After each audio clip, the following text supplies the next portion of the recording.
Please, Recording in progress. please. Only the participants which will present and the judges, please. Because it's some technical problem with the Zoom. Thank you.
Hello, everyone.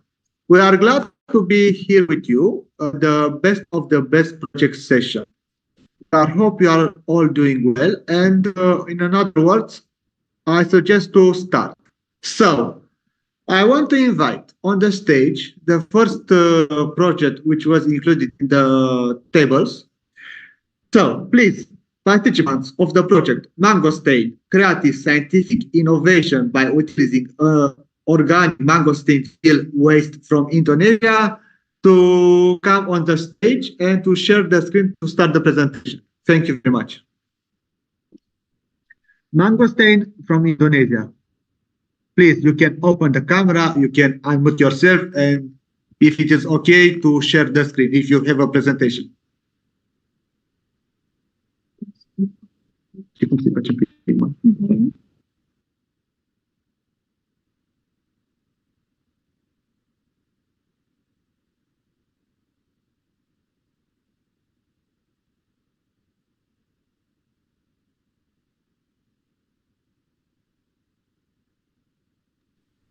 When you are ready, you can start, Mangosteen team.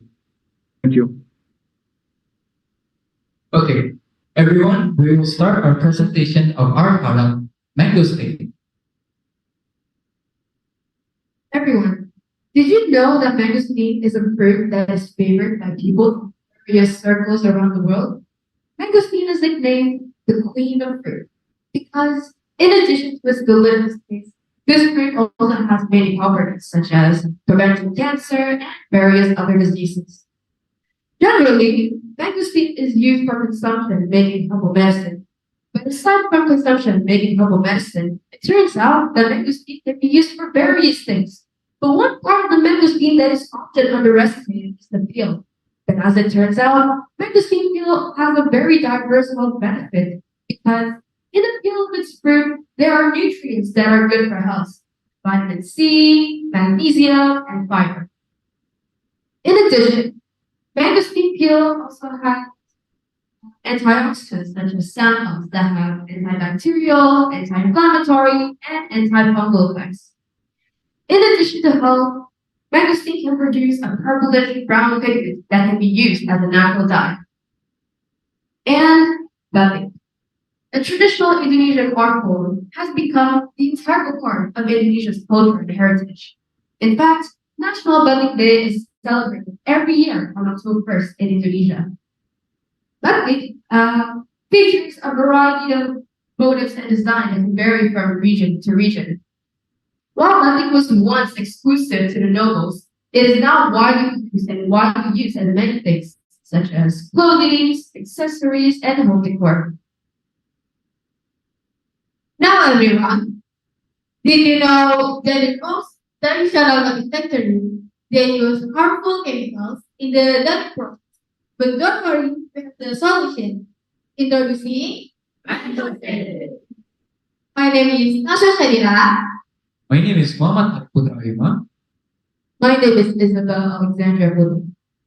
My name is Dimas Nagama. Is from Azalea Pisa. And we are from I3NEW High School, Indonesia. So, did you know what is a magnesium? The instance of magnesium, there is magnesium, fiber, vitamin D, and fructose. And for the measurement, we use acid-base indicator. Acid-base indicator is something that gives color solution to acid solution is solution, like litmus paper, red for acidic and blue for basics. And now moving on, we have our baking process. So the first step is we fill our magazine because we only need steam. The next step is make the steam fill in water and boil it until the pigment comes out. After that, we soak our fabric in boiled water and let the pigment soak into the fabric. Then remove the fabric from water. Next step is to prepare a solution of baking powder. Vinegar to be applied to the fabric as an additional. After being applied, wait for the fabric to dry. The last step, after the fabric is dry, the motif can be made using ink or markers. And the next bit is SWOT analyze. Strength, made from eco-friendly materials and simple metal. Weakness, cannot be washed to maintain color. Opportunity, using cheap and environmentally friendly material. And the last is threat. There is a risk of wasting mangosteen just to get the skin. These are the 7 scores that we made based on our product. And this is our timeline. Okay, so moving on to data and discussion. Everyone, we made an organoleptic test and we asked our 30 respondents about our product. We asked them to rate our product on a scale of 1 to 5. And there are two aspects here. The first one is motive, and the second one is color. And as for the motive, 10 people gave us 4 out of 5, 20 people gave us 5 out of 5. And for the color, 20 people gave us 4 out of 5, 10 people gave us 5 out of 5. And so, we can conclude that from our respondents, they really like our product because it is eco-friendly for our environment and it represents our Indonesian culture. And also, we made batik with a more healthier and natural way, not just for us, but for our environment. And this is our product, mango stick. So, we're going to show you one by one. We have this amazing little pouch with a beautiful keychain attached to it. We have this really stunning purse. a phenomenal purse, which we can see. There's a beautiful motif up there. And we have a stunning book cover that you guys can see. And we also have this The canvas. gigantic canvas, which we made ourselves. And what I'm wearing right now is a beautiful scarf made with the extraction of mangoes, as you guys can see. And we're also looking forward to sell our products online. But the main reason why we made this innovation is because we were learning acid-base indicator on chemistry. And we thought it would be fun for us to actually learn and create something out of it, but not just any something. We want our product to really help environment and not just for the financial motive. And that's why we made this product.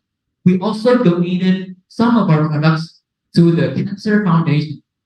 And that's why we made batik as our object because we want everyone in the world to know that batik is an Indonesian culture. And that's it from us. We're from I3NEW High School, Indonesia. Signing out. Thank you.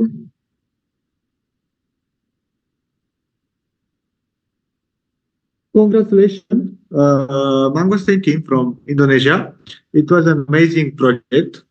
You have a lot of original ideas, and we wish you all the best with your brilliant idea. Maybe in the future you can develop more and more to be better than the actual perfect. Thank you very much. Now, welcome. Now we are moving. Now, for the participants who enjoy later, this is BOB, the best of the best project. And we try here to show life to all around the world the the best of the best amazing project who was judging in the last 2 years. And we hope to enjoy also the participants and also the viewers. We are moving next to another amazing team. And please, participants, with the project utilizing imaging technology in supporting Parkinson's patients from Vietnam, please enjoy. You can unmute yourself, you can share the screen and to take your time for presentation. So the team from Vietnam, utilizing imaging technology in supporting Parkinson's patients, please welcome on the stage.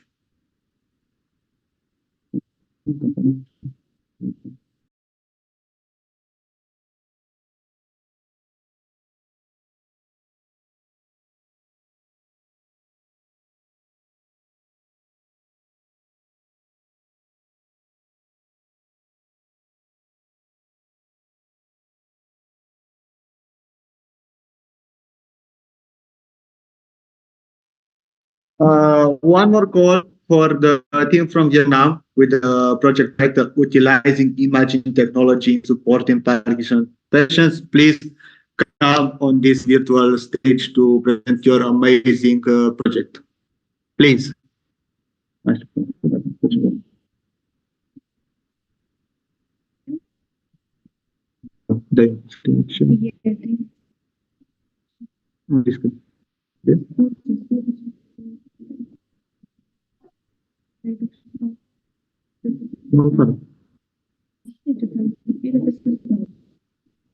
Ok, eu propun mai bine să băgăm asta și apoi vedem.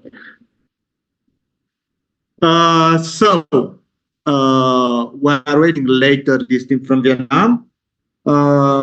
Let's invite, for example, utilizing sensor-based waste bins for efficient and sustainable waste management from Philippines. Is it here? The team for Philippines with the title Utilizing Sensor-Based Waste Bins for Efficient and Sustainable Waste Management. Please. Yes, we are here. Okay, you can share the screen and we can start the presentation, which should be in maximum 7 minutes.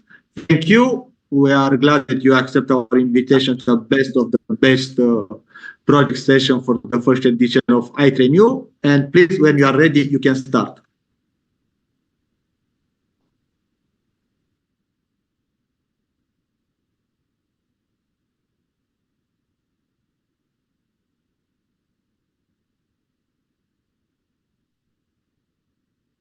And one more thing, please, to be a little bit louder, okay?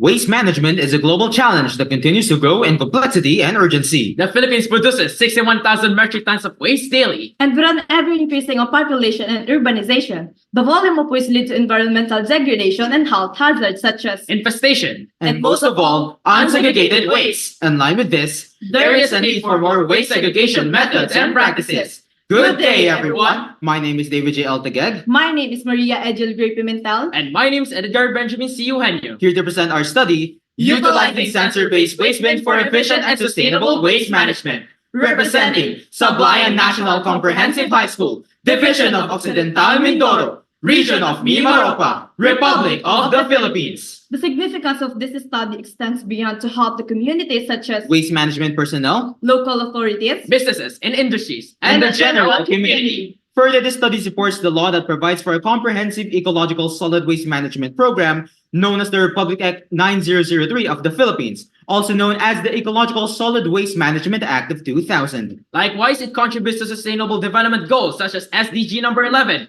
good health and well-being. SDG number 11, Sustainable Cities and Communities. SDG number 12, responsible consumption and production, SDG number 14, life below water. And SDG number 15, Life on Land. Moreover, this study supports the harmonized research agenda of the Department of Science and Technology of the Philippines from 2022 to 2028. In terms of solid waste management, which pertain to the policy research and advocacy on natural resources. Research and development governance and other cross-cutting policy concerns. This study focused on first, determining the efficiency and sustainability of the device. In terms of time of segregation and the accuracy of sensors utilized in this study, such as capacitive, inductive, and the load cell sensor. Second, to determine the significant difference around the three types of recyclable waste, such as plastic, glass, and metals. And lastly, to determine the level of acceptance of the device from the target community users. As for the construction of the device, procedures were done, such as the frame assembly.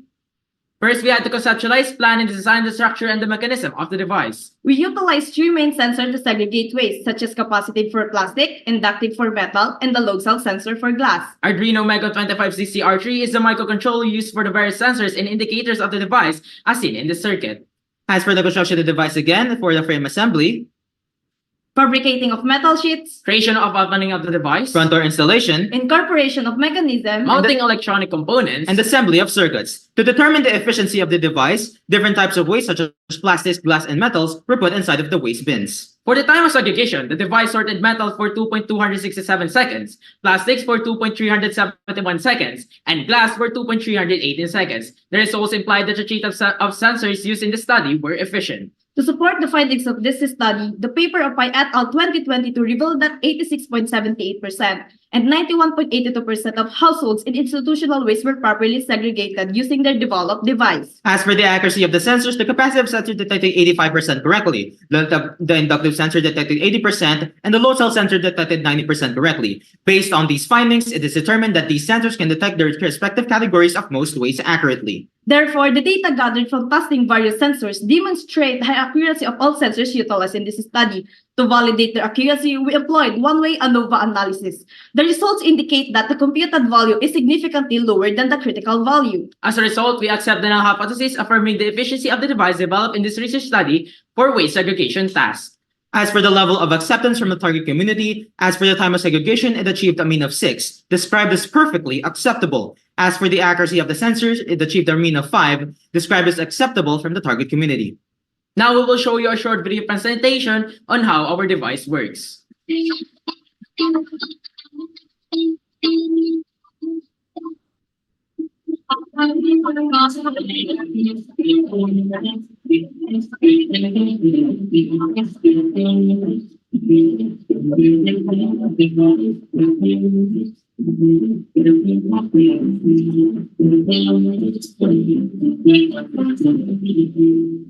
And that concludes our presentation. Once again, I am David J. Elgeg. I am Maria Edgel Gray Pimentel. And I am Edgar Benjamin C. Eugenio. With the study, Utilizing Sensor-Based Waste Bins for Efficient and Sustainable Waste Management, a novelty in terms of solid waste management and efficiency and sustainability results in advocating greener communities. Representing Sablayan National Comprehensive High School, Division of Occidental Mindoro, Region of Mimaropa, Republic of the Philippines. Thank you.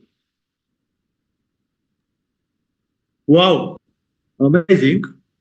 It was an interesting project, and which I want to say, I like it so much. Not only me, I think a lot of people appreciate a lot your original method to present this problem. Also, you have a lot of charisma, and I hope you also enjoy of the presentation. And we are glad that you find a solution to one of the most dangerous problem in sustainable development goals. Congratulations. We hope you all the best. And now we are going to move on. Thank you very much. Thank you very much. So please, my colleague, introduce the next project. Please. Okay. Now we are moving to the Zero Up, Create Your Own Happiness. From Romania, if you are here, you can share with us your project, your amazing project. Yes, thank you. I will share my screen right now.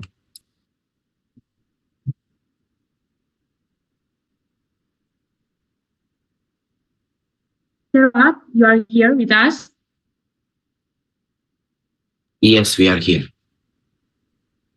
So please, Romanian teams, be ready to show us your beautiful presentation, please. Thank you. May I start? Hello, we are Victor, Julia, and Alex from Nikita Stănescu National College Ploiești, and we are here today to present you our project about Zero Up Plus, the way to create your own happiness.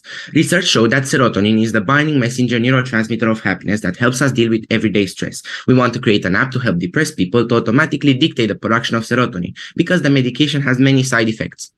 Neurotransmitters, also called chemical messengers, are molecules of the nervous system that facilitate communication between neurons. Serotonin is a monoamine considered both a neurotransmitter and a hormone. Besides serotonin, there are multiple other neurotransmitters such as histamine, epinephrine, or dopamine. Even though they all facilitate communication between neurons, serotonin is the one that regulates the mood, the appetite, pain, and anxiety. Chemically, serotonin is called 5-hydroxytryptamine, synthesized from the essential amino acid L-tryptophan. Biology discusses serotonin is a catalyst for the current functioning of physiological processes. An increased level may indicate tumors that secrete serotonin. Other biological processes are blood coagulation and bone fragility. In terms of the biopsychiatry, certain drugs that increase the level of serotonin in the brain can create depression. Researchers have shown through brain imaging studies that depressed people have low levels of serotonin. The symptoms are feelings of anxiety, aggression, irritability, and frustration, low self-esteem, memory problems, and insomnia. Pharma industry targets this domain, serotonin syndrome being life-threatening. It is caused by the accumulation of too much serotonin in the brain after increasing the medication. Our research objectives are finding a solution to discover the serotonin level without continuous blood analysis and analyzing patients' reaction to a new app in order to avoid crisis. Considering the low level of serotonin associated with depression and the medication that could solve this problem can lead to serotonin syndrome, our team considered an alternative approach.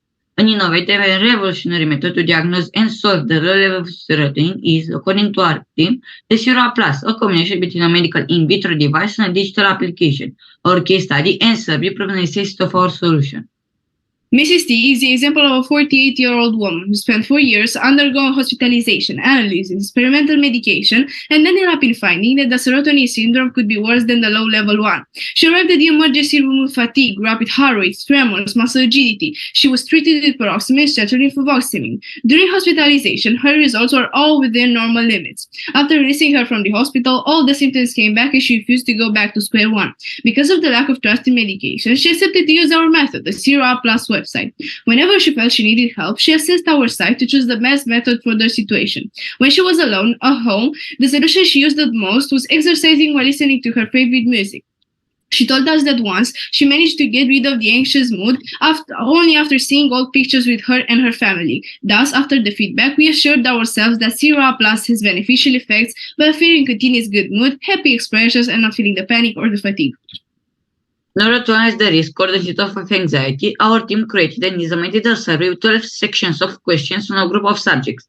We told them that analyses are hidden in order to be sure that the answers are completely honest. 71.9% of our subjects consider that they take care of their well-being, even though the following answers prove in many cases the opposite. 58% said that they felt nausea, tremor, or rapid heart rate before a school or workplace situations. Walking, sport, and music were the most common answers for the activities which help these subjects to relax and establish the mental equilibrium. We asked the respondents to listen to Don't Stop Me Now by Queen, as they want to know how the song reflects their mood and their feelings. Most of them said energetic, the same, I love it, triumphant, and our favorite answer, I love Queen. According to the answers, internet is most used for social media. 67.7% of the respondents consider that they are comfortable writing about their mental health in a notebook, while the other 32.3% disagreed. In order to analyze the efficiency of our proposed solutions, we asked our subjects to look at a set of pictures selected by us, tell us how their mood changed after viewing them. Some of the responses were, made me feel well and put a smile on my face, you made my day, and I realized that we live in a beautiful world full of colors and kindness. Analyzing both the case study and the survey that we presented above, the results are clear. Low serotonin levels have a huge impact on our life, whether we admit it or not. From the medical point of view, there are medical solutions that can improve momentarily the situation, yet the side effects on long term show that the problem isn't solved. The utility that Zero Plus has in real life is also underlined by the answers to the survey created by us. Even if in the subject's cases nobody interfered with depression diagnosis or medication, the results are overwhelming. As you already know, better safe than sorry. We have nothing to lose to give the world the access to such means of regulating your own well-being. It's useful, friendly, easy to deal with, and most importantly, it has no side effects. We thought about making an implantable medical device that makes the connection between the moment when the level of the key neurotransmitter drops and impulse that dictates by indirect means the secretion of serotonin. What is this device and what can its crucial role be? Why should we create and use Serum Plus? In our vision, the device we want to create is an in vitro diagnostic type containing a reagent, calibrator, and software for sample examination. When the level of serotonin in the blood drops below the other level, a signal is sent in the form of a radio to the brain that increases the production of serotonin. Our team created a website where the users create an account, register their information, and share their location for the specific features to work. The homepage has a menu section with an account section, a shortcut to the Serum Plus app, the About page, and the Serum Plus blog. In the settings page, we noted a special section that counts the number of low serotonin crises. Moreover, to help our users as much as possible, we added a list with hospitals or clinics nearby section where they can check the location of the closest medical institutions if needed. The site has solution entries to re-establish a normal mood, whether you're a person with low levels of serotonin or not, photos, our own selection, and a special album for users to create their favorite memories, automated feel-goods playlist on Spotify as music, audiobooks, special playlists created by us, quotes, motivational and happy ones, exercise, and of course, the special Serum Plus blog with posts about serotonin research. Here on the screen, we have some screenshots from the exercise page, the audiobooks playlist, and of course, the automated feel-good happy mix. Here, a screenshot from the Serum Plus photos, and in the right, the quotes page. And here, some screenshots from the Serum Plus blog. In conclusion, considering that happiness is the personal goal of each of us and that the road is always more important than the destination, in this case of serotonin, we have all the ingredients to find the path to success. For this, the creation of the medical device and application proposed by us became from our possibility a necessity. In 2023, we had our first participations in international competitions such as WACC, Vice, and InventCore. The website wasn't created, as it was a future plan. This year, we also participated at I3NEW, our first offline international competition, and we achieved silver medal. Right now, the website is created and accessible to everyone, whether you have low levels of serotonin or not. Thank you for watching.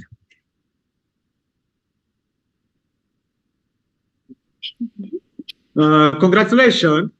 You are a lot of interesting facts in your presentation, and one interesting thing for everyone about this team, it is, I think, the only one elementary project team which are today to the best of the best project session. Only elementary team.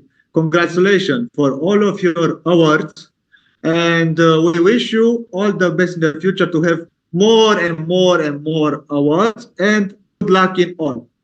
Now I invite my dear colleague to introduce the next team. Please. Now we are moving for the next project with the name Liquefied Petroleum Gas LPG Tanks Leak Light and Sound Alarm System from Philippines. If you are here, you can share with us your project. Liquefied Petroleum Gas. Yes, we are mirror, mom. Yes.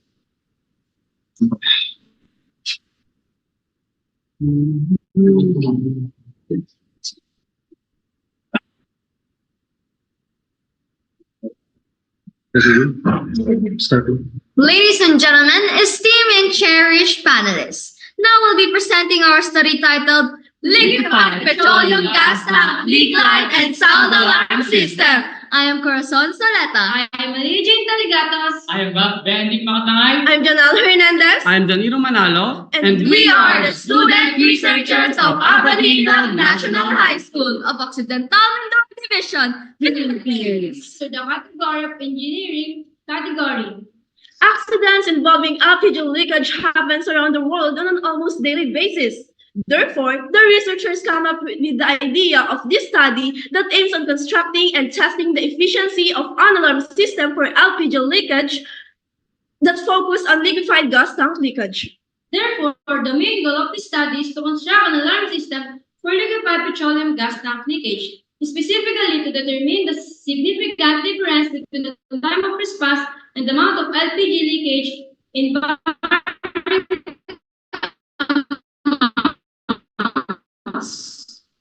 Our null hypothesis states that there is no significant difference between the The research will be utilized as this study design/treatment. It will be used to determine the significant difference between the time of response and the amount of LPG gas.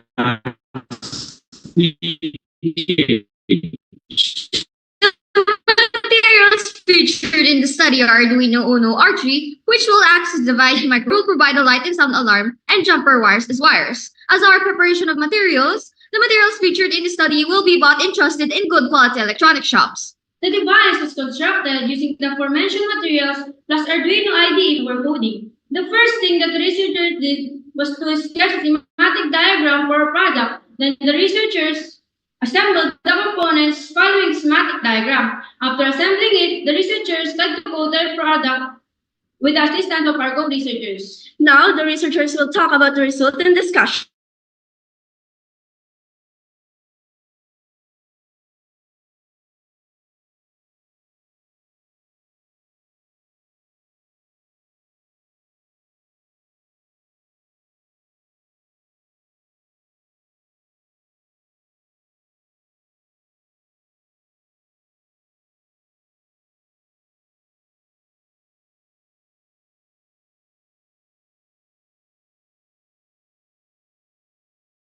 LPG leak alarm from Philippines. Are you still with us?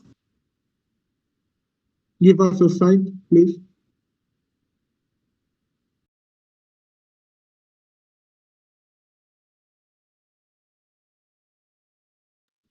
Okay, we are sorry.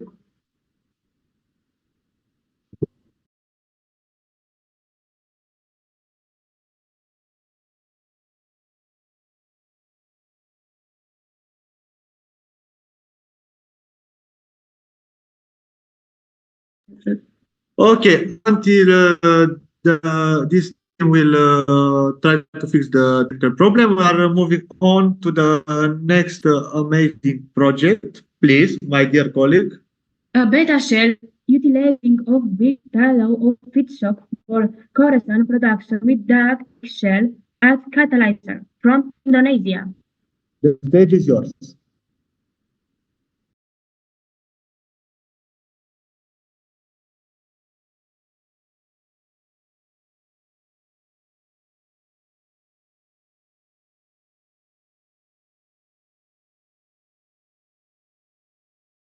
Beta shell from Indonesia. When you are ready, you can start. Okay.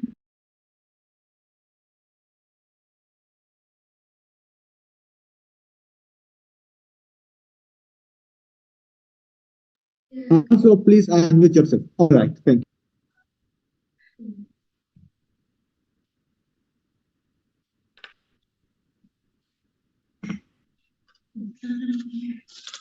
Bismillahirrahmanirrahim. Assalamualaikum warahmatullahi wabarakatuh.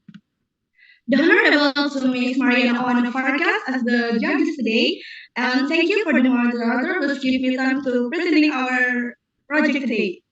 So, firstly, give me time to introduce my team. So, my name is Askara Jamila Fauzi, and this is my team.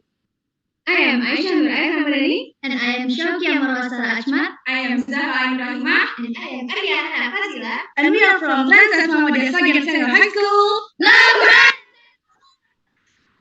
We would like to present our project today by the title Beta Utilization of Biofuel as feedstock for kerosene production with glycol as catalyst. Introduction. The demand for fuel oil energy continues to increase along with population growth and technological advances. According to projections by the International Energy Agency or IEA, by 2030, the world's energy demand will increase by 45%, or an average increase of 1.6% per year. Most oil contains alkanes, and aromatic compounds that have the highest number of carbon chains, namely C12 until C19, which is equivalent to diesel fuel. In this project of making biodiesel derived from animal fat, it has high free fatty acids that must go through a esterification process. Kerosene is a colorless, flammable hydrocarbon liquid. It is obtained by fractional distillation of petroleum at 150 degrees Celsius and 275 degrees Celsius. Carbon chains from C12 until to C15. In general, kerosene is widely used in kerosene lamps. The use of that eggshell is due to the high CaO content of about 96.35%, so that it can be used as a catalyst in making biodiesel that is efficient, cheap, and environmentally friendly. Objective. Kerosene. Kerosene is colorless, flammable hydrocarbon liquid. It is obtained by fractional distillation of petroleum at 150 degrees Celsius and 275 degrees Celsius. Carbon chains from C12 to C15. In general, kerosene is widely used in kerosene lamps. Beef tallow.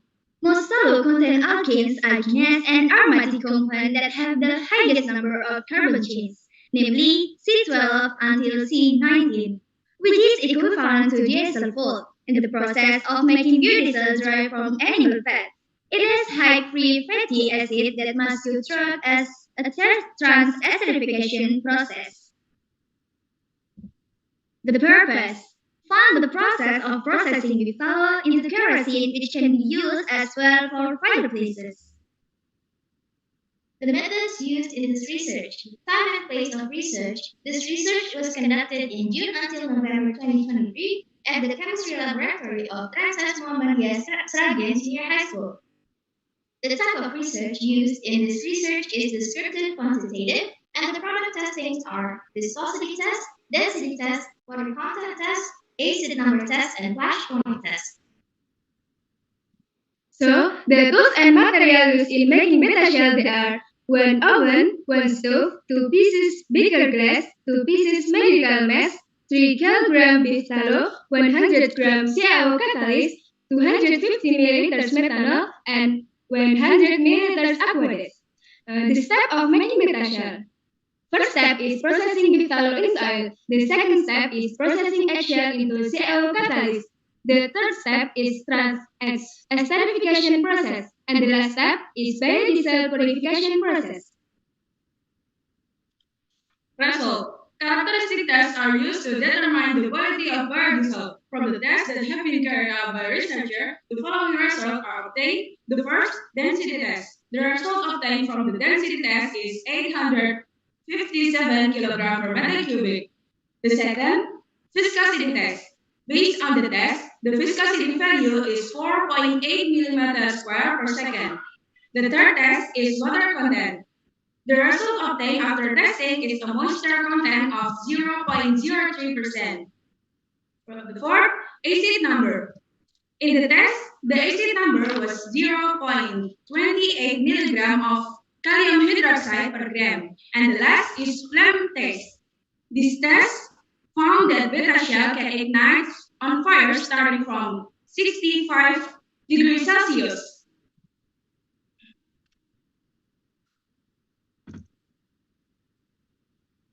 Technological innovation, uniqueness. In this study, tallow was used as a base material for making oil.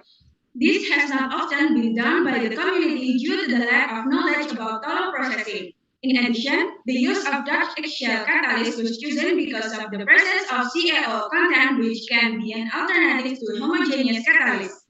Originality. To overcome the problem of using commercial and homogeneous catalyst, development is needed, namely replacing catalysts with heterogeneous-based catalysts such as CaO catalysts derived from duck eggshells, which can reduce operational costs and can reduce negative impacts on the environment. Impact. These research also use materials that are easily found in everyday life, so that people can utilize them in making alternatives to kerosene. Another impact of making kerosene is that it can save the use of natural resources that cannot be renewed. Novelty. In the study, CEO catalyst was used as a heterogeneous catalyst obtained from that eggshell. CEO catalyst is used for esterification reaction because it has high base range, environmentally friendly, low solubility in methanol.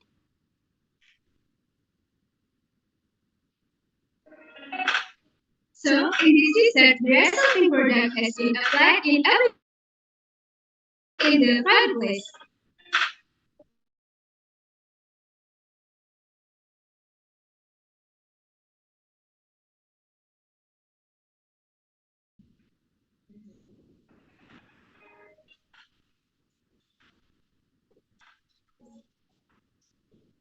This is our product.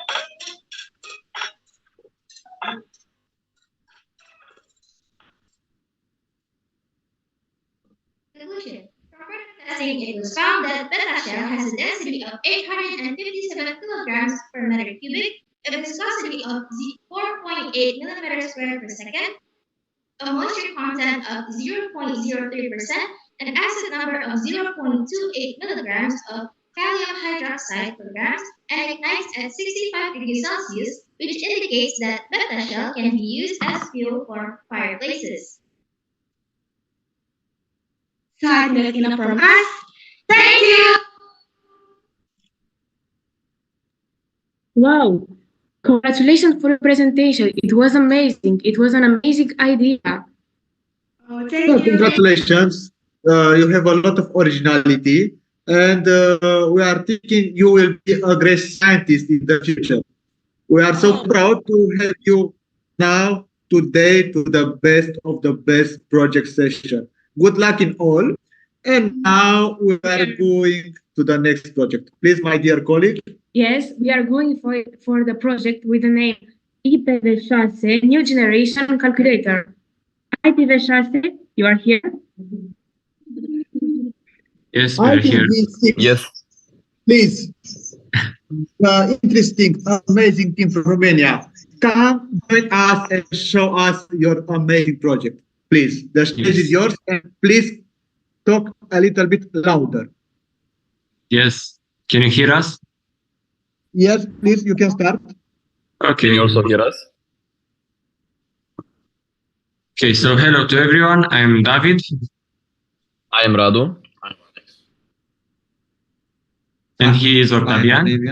Today we are representing Romania for the I3NEW competition, the 2020-2023 competition, and we'd like to present to you our project named IPv6 New Generation Calculator. We identified a problem in the market. The current online IPv6 calculators are slow and inefficient, making them nearly unusable for non-engineers. In response to this issue, we took on the challenge of overcoming this limitation and revolutionizing the approach to IPv6 subnet calculations.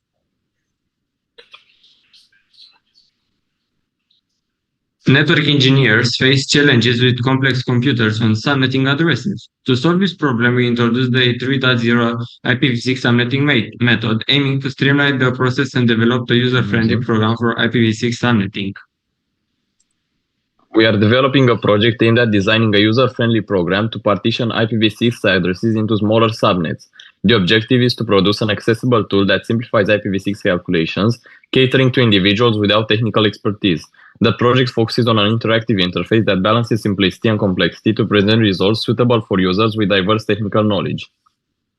The depletion of the IPv4 addresses pool is accelerated by the increasing internet integration of Africa, Asia, and the other global regions. The surge's connectivity has outpaced IPv4 availability, necessitating the adoption of IPv6 to address limitation and sustain the global net growth.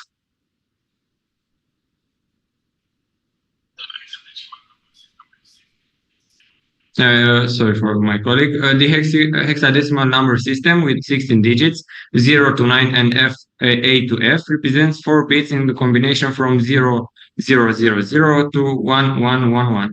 And also, our proposed method simplifies operations by leveraging powers of 2, enhancing convenience in both binary and hexadecimal formats. And here, dear viewers, and here is the representation of the hexadecimal values.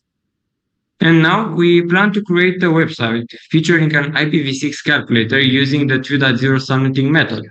This method preserves subnetting principle with enhancing accessibility, ease of learning, and time efficiency. It also includes detailed step-by-step instruction for smoother configuration and error identification. And now, dear participants, instead of telling you the mathematical method word by word, which would be boring, we'd like to demonstrate the method by using an animated video made by us, which consists of the real demonstration of the mathematical approach. So for the 2023 NIL address with 64 prefix, it is requested to find the 2041 network, for example, which actually will be the 2040 network, because we must start with the subnet 0. And here, as you can see, there's the IPv6 address that we have that we want to subnet. And the first step in our method is taking the first 3 nibbles from the interface ID part of the address. After that, we have to using the powers of 2 from here, as you can see, these are the 3 borrow nibbles, and we have to write them in binary, as you can see here, because a nibble is 4 bits. And now using the powers from using the powers of 2, we have to found the subnetwork 2040. So the number 2040 that we want to calculate here, as you can see, in binary will look like this. Like, for example, 2 power 3 plus 2 power 4 and so on. We'll give here 2040. So, and after that, we will get these numbers. And after that, we have to convert from binary to hexadecimal. So the first nibble here will be 7. The second one will be 15. And the third one will be 8. Here in hexadecimal, 7 in hexadecimal is 7. 15 in hexadecimal will be F. And 8 in hexadecimal will be 8. So the final address will look like this, as you can see here in the example, with the prefix 76, because we borrowed 3 nibbles at the beginning, which are 12-bit. Yes. So this is the subnetting method behind our project. And now moving on to the next part. We aim to launch a user-friendly computer with an easy, comprehensible design, employing a code based on the mathematical formula mentioned previously, accessible even to those without a communication engineering background. Compared to the other actual IPv6 subnet calculators on the internet, our project offers a superior IPv6 subnet calculator with a clear, user-friendly interface designed for ease of navigation and understanding. Built with intuitiveness in mind, it ensures a positive experience for users of varying technical backgrounds. Leveraging cutting-edge advancements, our solution outperforms competitors, delivering a significantly faster and better user experience. And here, dear participants, we have comparisons between our future website, as you can see here up in the image, and 2 of the most searched IPv6 subnet calculators on of the internet. From the aspect point of view, you can see a huge difference. Just because our website is more animated and has an explanation of the method compared to the actual one, so as you can see here. So in this scenario, our website will be easier to use even for someone which doesn't have networking knowledge. And more than that, dear participants, the first question when comes in mind is, how fast are the actual IPv6 subnet calculators? So we created and we prepared an animation which demonstrates exactly the difference between our website, which is represented by the frog, as you can see here, and other IPv6 calculators on the internet represented by the lizard. So this is a race between these two, and as you can see, the lizard is making much more steps, and it has to pass over the obstacles, which means that this means more time. While the frog, as you can see, is making less steps in a much smoother time. This is just an example to understand the difference between our calculator and the other's calculator. We are implementing our idea by creating a valuable website, focusing on services rather than physical products, ads, enhanced functionality, ensuring ongoing availability and improvement, making our project a dynamic platform that evolves to meet user expectations.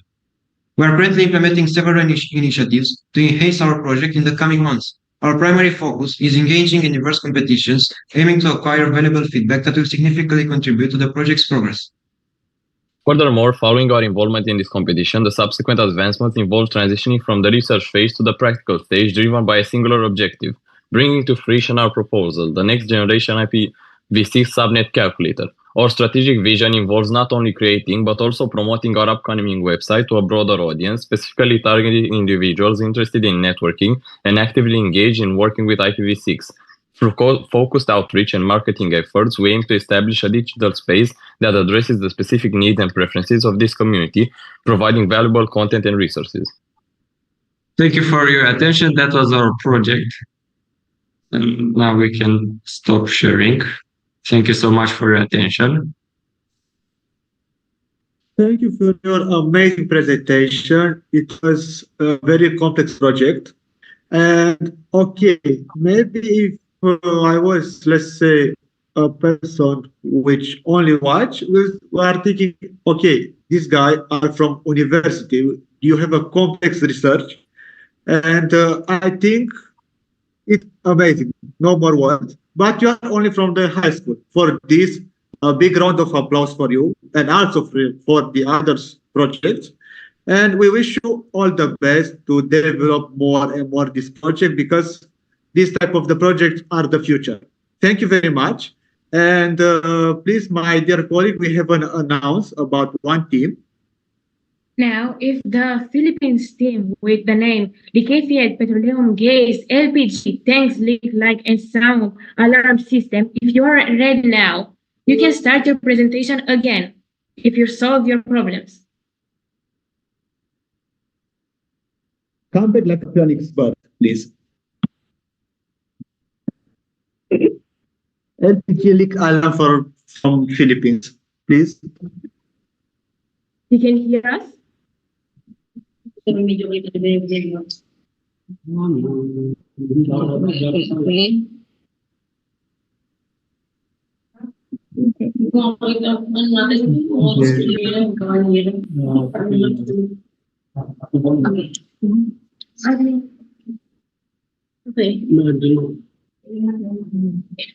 Ladies and gentlemen, esteemed and cherished panelists, now we'll be presenting our study titled Liquefied Petroleum Gas Tank Leak Light and Sound Alarm System. I am Corazon Saleta. I am Malia Jane Taligatos. I am Benedict Makatangay. I'm Jonel Hernandez. I'm Danilo Manalo. And we are the student researchers of Abadillo National High School of Occidental Mindoro Division, Philippines. Under the secondary engineering category. Accidents involving LPG leakage happens around the world on an almost daily basis. Therefore, the researchers come up with the idea of this study that aims on constructing and testing the efficiency of an alarm system for LPG tank that focus on liquefied gas tank leakage. Therefore, the main goal of this study is to construct an alarm system for liquefied petroleum gas tank leakage, specifically to determine the significant difference between the time of response and the amount of LPG leakage in varying concentrations as shown in the screen. Our null hypothesis states that there is no significant difference between the time of response and the amount of liquefied petroleum gas. Experimental research design will be utilized as this study's design/treatment. It will be used to determine the significant difference between the time of response and the amount of LPG gas leakage. The materials featured in the study are Arduino Uno R3, which will act as the device microcontroller. MQ6 sensor will act as the main sensor, and reverse beeper horn will provide the light and sound alarm, and jumper wires as wires. As per our preparation of materials, the materials featured in this study will be bought and trusted in good quality electronic shops. The device was constructed using the aforementioned materials plus Arduino IDE for coding. The first thing that the researchers did was to sketch a schematic diagram for a product. Then the researchers assembled the components following the schematic diagram. After assembling the components, the researchers tried to code their program with the assistance of our co-researchers. Now the researchers will talk about the result and discussion. As you can see, the data indicates variability in response times around the channels and in time intervals, suggesting potential difference in the amount of LPG leakage under the condition tested. Further analysis and replication of channels may be necessary to establish more conclusion insights into the patterns of LPG leakage. Our interpretation to this data is that as LPG leakage increases, faster response times are achieved due to heightened sensor readings and improved sensitivity in detection system. The rapid response is essential for swiftly addressing safety risks associated with escalating gas concentrations. The overall result strongly supports rejecting the null hypothesis of equal group means, confirming significant difference among the groups. Once again, I am Corazon Saleta. I am Malia Jane Taligatos. I am Benedict Makatangay. I'm Jonel Hernandez. And we are the Student researchers of Abadillo National High School of Occidental Mindoro, Philippines. Maraming salamat po. Wow, amazing. I like your charisma. You are a great team. And congratulations also for your perseverance to come back and to present the whole project. It was very important that you don't give up and try to present for us your amazing project. Congratulations again. Thank you very much. And good luck, because we'll see what's happened in the next days until the awarding ceremony. Yeah. Until then, please, my dear colleague, call the next project. Yeah? Yes. Now we are moving to the next project. Celluminous innovation and utilization of Kirak Dara and Dara granosa shell waste of as a body scrub for optimal skin beauty from Indonesia. If you are ready, let me okay. Yeah, take your time, no problem. We are waiting for you. For your amazing project, because now we are at the best of the best project session.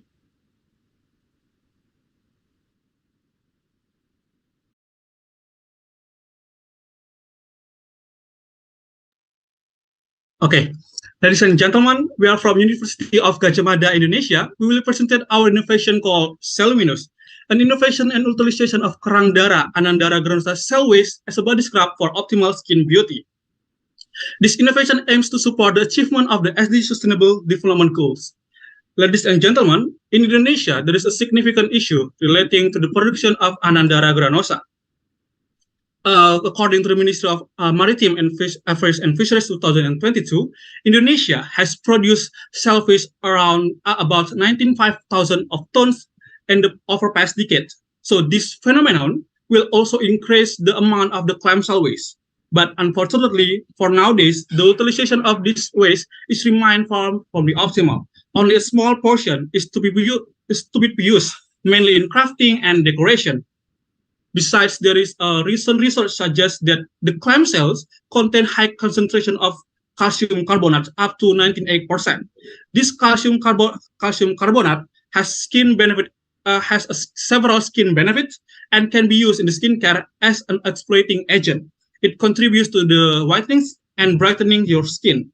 So given the abrasive nature of the calcium carbonate from the clam cell, there is a potential to be used in cosmetic products such as body scrub. So to get the celluminous, we have several steps. Like the first one is cleaning step, is to make sure that we're using the clean of the clam cell. And then after the cleaning step, we soak with the natrium hydroxide to make the shell is more brittle, so it's easy to be crushed. But before that, we dry it under the sunlight for 3 days to evaporate the remaining of natrium hydroxide. And after that, we crush the clam shell with a mortar and stamper, and then we sieve with the 16 mesh of the sieve to get the calcium carbonate powder with the size is uniform. This calcium carbonate powder we will formulate by adding some excipient to get the body scrub. So using the using of Anandara granulosa clam cell waste as the main ingredient in our formulation of a body scrub have the uniqueness lies in the efficient use of the cell waste, and also the developed body peeling product provides a sustainable alternative to the skincare industry, maximize natural research, reduce waste, and provide functional benefit for optimal skin beauty. After that, we do some tests such as first, organoleptic test to assess the color, odor, and texture. Celluminous have white color, distinctive aroma, and granule texture that are easy to apply. Second, irritation test to determine the safety level of celluminous when applied to human skin. The indicators observed are redness, rashes, itching, and burning sensation on the skin. The test show that celluminous don't cause bad effect on the skin of subject test. Third, hedonic test to ensure that celluminous have organoleptic parameters including color and aroma that suit content needs. We distribute questionnaire form to be filled out by 12 different people. The results show that celluminous can be acceptable by panelists. And the fourth is pH test to determine the pH of celluminous. The results show that celluminous pH around 5.5. So this is our innovation, celluminous, a body scrub that helps regulate stress, cell, and maintain healthy skin. The substantial properties, that is calcium carbonate, help remove dead skin and fight skin thickening, dull skin, and also cold pores. And there are some excipients that we use. For the benefit of our innovation, celluminous have realized the 14 SDGs, that is preserving and sustainably utilizing marine and ocean resources for sustainable development. First, celluminous contribute to reducing shellfish waste in Indonesia. Second, celluminous manufactured using environmentally friendly and simple methods. We don't use any chemical that can be harmful for nature. So for the potential of celluminous, first we do some tests such as test of addition, spreadability, and homogeneity. Second, stability test to ensure that celluminous can be acceptable over a long period of time. Third, submission of distribution permit to BPOM And fourth, after obtaining permission, we will increase the production capacity. In conclusion, we are addressing the pressing issue of commercial waste by converting it into a valuable resource of skincare products. This initiative aims to contribute to both skin health and environmental well-being, combining the functional advantage of commercial waste utilization efficient of natural resources and the potential for commercialization opens new horizons in sustainable skincare industry. Together with innovation, let's make every challenge an opportunity, every failure a lesson, and every step a journey to success. So, Shaluminos, Elevate your glow. Thank you. Wow, congratulations. It was an amazing project, and you have an original part using the shell, the calcium CO3. Congratulations. We hope you will be great scientists, researchers in your field, and good luck in all. Now we are moving to the next Thank team you. with a name, okay. Cidadevó from Brazil. Please enjoy the stage. Okay, hello, I'm here. Hold a second.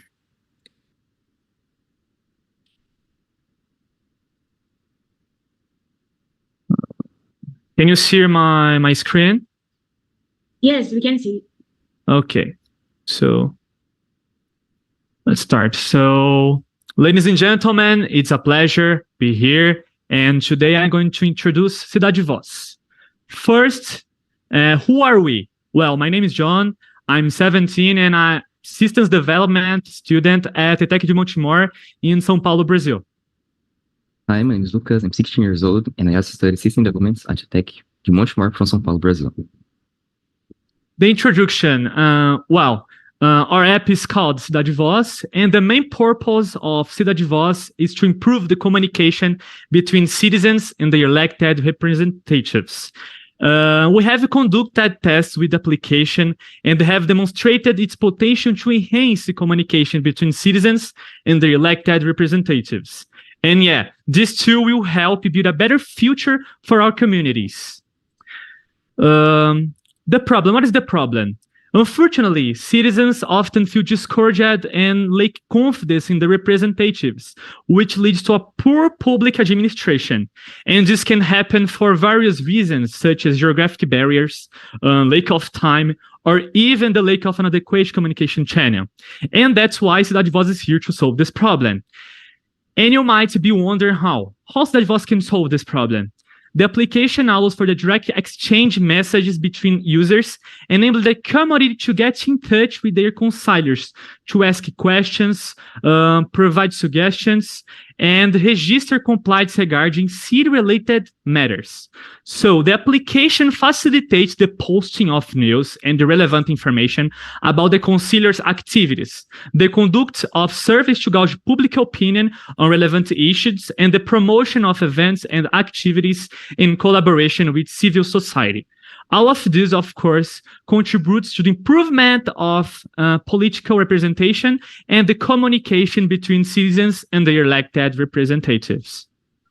With the development of Cidade Voz, significant results will be noted for communication between society and consigliers.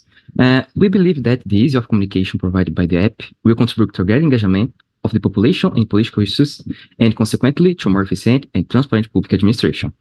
The possibility of publishing relevant information in the event sections will allow citizens to be more informed about the consigliers' actions and political activities, generating greater trust and proximity between elected representatives and society. Finally, the poll section will enable the public's opinion to be considered in the consigliers' decision-making process, contributing to a more participatory and inclusive democratic process. We are excited about the potential positive impact that such voice can bring to our society. So now, Lucas will share a short video about our app. The first screen is the login screen, where you enter your credentials. After logging in, you move to the period screen, where you choose the desired time frame and see the city's council members during that period. This is the user settings screen, where you can change your password, photos, etc. Finally, we have our chat, where you have access to all the city's council members, allowing you to send your issues, questions, or suggestions. So, ladies and gentlemen, thank you for your attention. And this is Cidade Voz, the app that will change our way of interaction with our politics and clearly our rights. Thank you very much. Thank you very much. Congratulations. Cidade Voz from Brazil. We're proud to see an amazing project about software development. Yes, and we wish you all the best. Also, don't forget to follow your dreams in this area because you have a lot of things to still develop. Yeah, thank you very much. And now, please, my dear colleague. Now we are moving to the next team with the name Gamper Paper Innovation from goat marble waste as an alternative solution to the problem of disgracing forest area in Indonesia. From Indonesia, if you are with us, you can share your project when you are ready. A little bit louder and with charisma, please. Yes. Okay. Is our share screen visible? Oh, okay. It's not. Yes. Yes. You can start. Wait. Wait a second.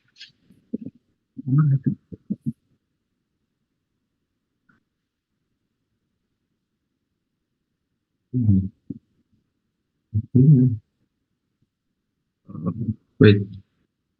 Ada second list sembilan. Kan nggak jadi. Loh, kita terus. Barang kan. Okay.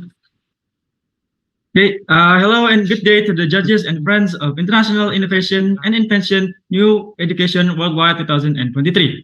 We are from Trend Science Muhammadiyah Senior High School, Indonesia. And we will present our research under the title Gomber, Paper Innovation from Goat Manure Waste as an Alternative Solution to the Decreasing Forest Area in Indonesia. We'll start from the introduction. Indonesia is the 8th country with large forest area in the world. That is around 97 million hectares. Indonesia forest area has decreased about 950,000 hectares during 2017 until 2021. Indonesia is one of the countries that support the Sustainable Development Goals or SDGs, especially one of the goals that is to conserve the forest area. Indonesia have export raw paper industries to 90 countries in the world. The production of paper in Indonesia generates a total of about $3,500. Indonesia is also one of the countries popular with goat farming by 2016 until 2020. The population of goats in Indonesia is around 25 million. With that, causes an accumulation of goat manure waste in Indonesia. It's known that one goat can release a maximum of 1 kilogram of manure per day.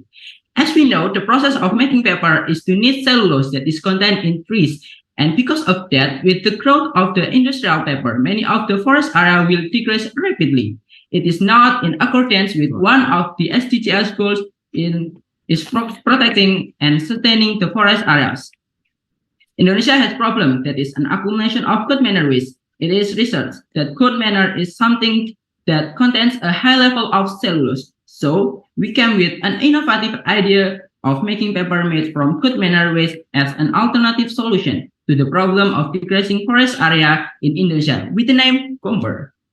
Objective. First, to make paper made from goat manure waste with the name of Gomber. Second, to know the potential of Gomber in being an alternative solution to the problem of decreasing forest area in Indonesia. Research method. This research is conducted at Trend Science Muhammadiyah Senior High School, Sragen at Central Java, Indonesia in September to November 2023. The type of this research is descriptive research with a quantitative approach. Our focus is to make paper made from goat manure waste as an alternative solution to the problem of decreasing forest area in Indonesia. Data collection is obtained through literature study in the form of looking for source of information from journal and article related to this research. Experiment by testing 3 Gomber sample with composition of sodium hydroxide, namely 5%, 10%, and 15%, and observe the Gomber test with opaque paper parameters. There are also few test criteria. The first test is organometric test to test the product based on aroma, color, texture, and durability. And the second test is pH test to know the pH level of the pulp according to the SNI. Indonesia Standard National. And the last test is anti-termite test to test and see if gomper can resist against termite by placing a sample into a bucket with 20 termite and inside for 24 hours. Let's move to the manufacturing product. The first step is dry goat couplings in the sun, then pure with a blender. And the next step is wash the manure with water and strain, then mix in natrium hydroxide and heat for 90 minutes. And the next step is cool down and add 2 drops of macro lime leaf extract to the pulp evenly. And the next step is prepare a container filled with pulp and water, then dip the paper printer and leave it again. And the last step is flip the paper printer over and place it on the board, then absorb the remaining water using a cloth. So this is our product result, that is gomper. From the organic test, 30 analysts showed that the best result of composition is the 15% natrium hydroxide. It is the details that gomper has a bright color, aroma of macro lime leaf, a smooth texture, and strong durability. From the pH test, gomper has a pH of level of 7. It has best SNI that is between 6 into 9. From the anti-termite test, gomper can resist against termites showed the result of no damage result to the paper. And now the advantages of our product. Gomper is the anti-termite paper. Gomper utilizes goat manure waste as its raw material, and the materials and manufacturing process of making gomper is easy and convenient. Now, the forest area in Indonesia has decreased about 100,000 hectares per year, with the average forest area can accommodate of around 1,600 trees per hectare. It is researched that the minimum age of a tree being cut down is 40 years, with one tree can produce about 80,500 sheets of A4 paper. So the total goat population in several regions of Indonesia is around 25 million in 2016 to 2020. With one goat can produce about 1 kilogram of manure per day. It is found that one A4 sheet of gomper requires 80 grams of goat manure. So one goat with its manure can produce about 55 sheets of gomper. For 1 year, it can produce about 20,277 sheets of gomper. For 40 years, that is the minimum age of a tree for being cut down is can produce about 811,111 sheets of gomper. If we calculate with the whole goat population in Indonesia, that is about 25 million goats, can produce about 507 billion sheets of gomper produced per year. That is equivalent of about 3,935 hectares of forest area. So, with the final calculation, gomper can cover about 3.93% of the degradation forest area in Indonesia per year. So, we can calculate from research is that gomper, we have made the gomper paper made from goat manure waste has all the test criteria, the organoleptic test, pH test, and anti-termite test. The composition of 15% sodium hydroxide is found to produce the best gomper sample. Gomper has also been proven to an effective paper product. Potential of covering the degrading forest area in Indonesia in helping the SDGs program, especially in protecting and conserving forest area, which can cover 3.93% decreasing forest area in Indonesia per year. Okay, maybe that's all from our presentation. Thank you for your attention. We are from Translation Muhammadiyah Senior High School. Translation Al-Quran and Sense of Al-Quran.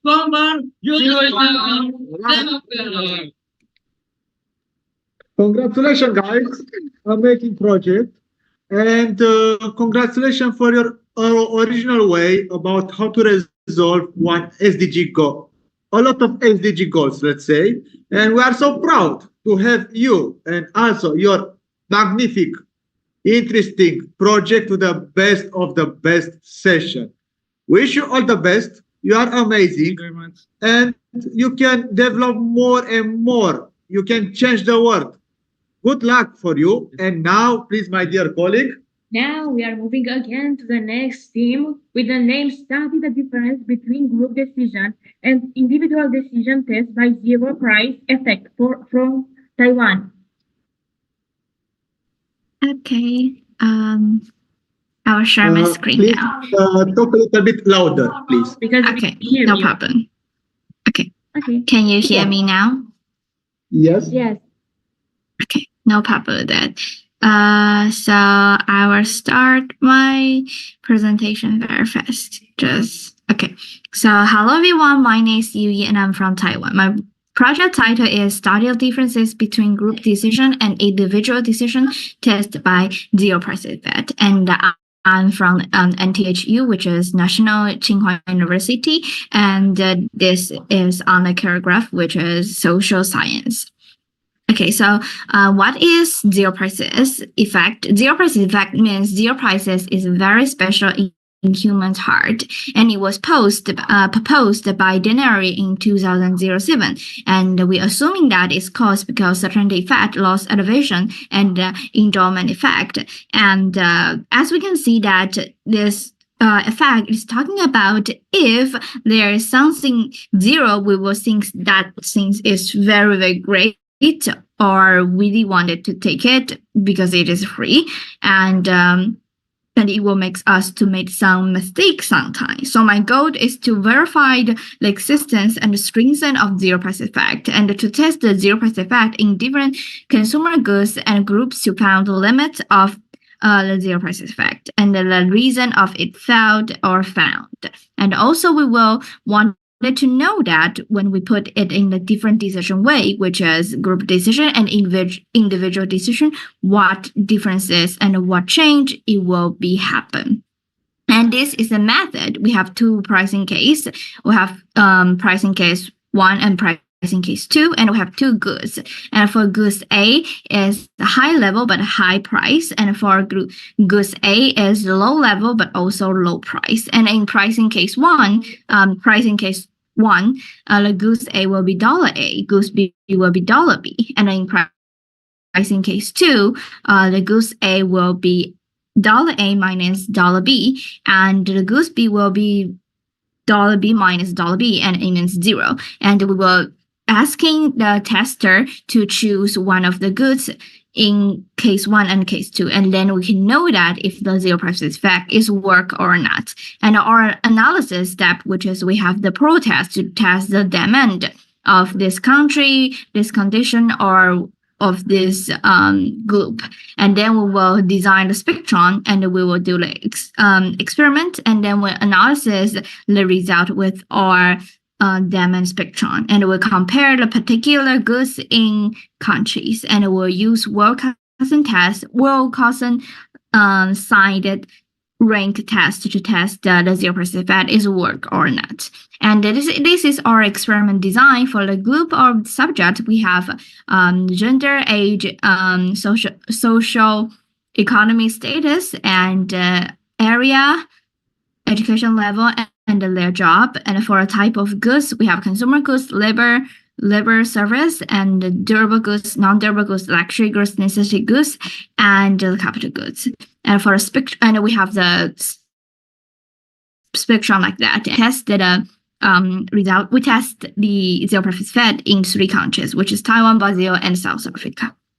And then result in goods, we can see that the zero price effect will be found even if the goods is consumer goods, even though we change the gender, age, or the social economy status, or area, or educational level, or different jobs, the zero price effect still work. But it makes sense because if something is 0, it doesn't really matter who you are. You still wanted to take it. It's like the common human behavior. And but we can see that zero price effect will be involved in necessity goods, which is like water, face mask, still stuff like that. And we are founding why in the following slides. Okay, so we can see the spectrum on Taiwan.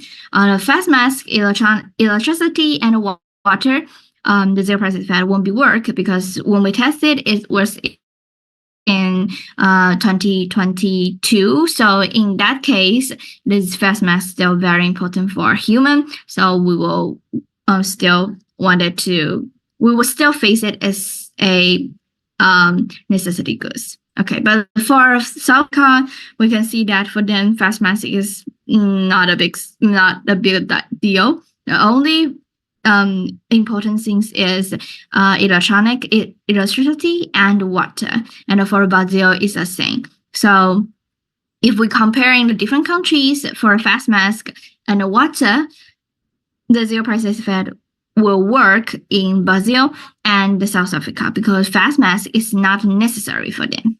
Okay, so if we compare with denary, we still can see that if we average our results, the result is approaching with denary's result. So we can see that maybe in the future we can find a behavior or standard value of this zero price effect. Okay, so and the biggest part is that we have group decision and individual decision. It's a very important result, which is if we compare it in the consumer goods for the individual decision, zero price effect will be work. But for a group decision, the zero price effect won't be work because we are assuming that when we're doing individual decision, we're thinking that I can do this decision very quickly, so we won't think it very reasonable. But if we are doing a group decision, we will start to consider it more careful or more considerate because we have to start it to make a discuss for like 3 minutes. But in the future, maybe we will decided to make it without any decision, and maybe it will affect the result as well. Okay, so and we also consider about the necessity goods. We can see that for individual results, the zero prices won't be work, and for the group decision, it will work. It won't be work, and the percentage of who choosing goods A is lower and lower. So we can see that this is a very interesting result. And so this is our conclusion, which is when demand goes down, the zero prices effect will goes up, and for some demand are common for everyone, so it won't change because of the countries. But the environmental subject will change the demand of subject, so it will change the strength of zero prices effect. So in the end, we will see that the phenomenon, which is the environmental subject, change the strength of zero prices effect. And also we can see that the zero price is always involved in the group decision. And for the future work, for application process in the reality, we can use this to avoid wasting, because in Taiwan the medical process make us very easy to waste the resource. And in the marketing we can have the strategy like buy one to get one free, and for marketing we still have the free shop, like when we are shopping online we can avoid like the delivery charge, like delivery fee. And also because we are starting in group decision and the individual decision, so maybe in the future we can change our society, because right now in some countries we are selecting the president using vote, but that is a group decision. And in the future, if we can study how can make a better group decision, maybe it's a good way. Maybe it's possible to make our future and like make our result more reasonable, stuff like that. And so future projection, we will test in a different, more different region, and to study more different form of group subject, like if we have to discuss or we are not discussing, and we'll do more actual cell experiments and use the other way to test our result. And I hope this project in the future can change the world and make the world better. Thank you so much.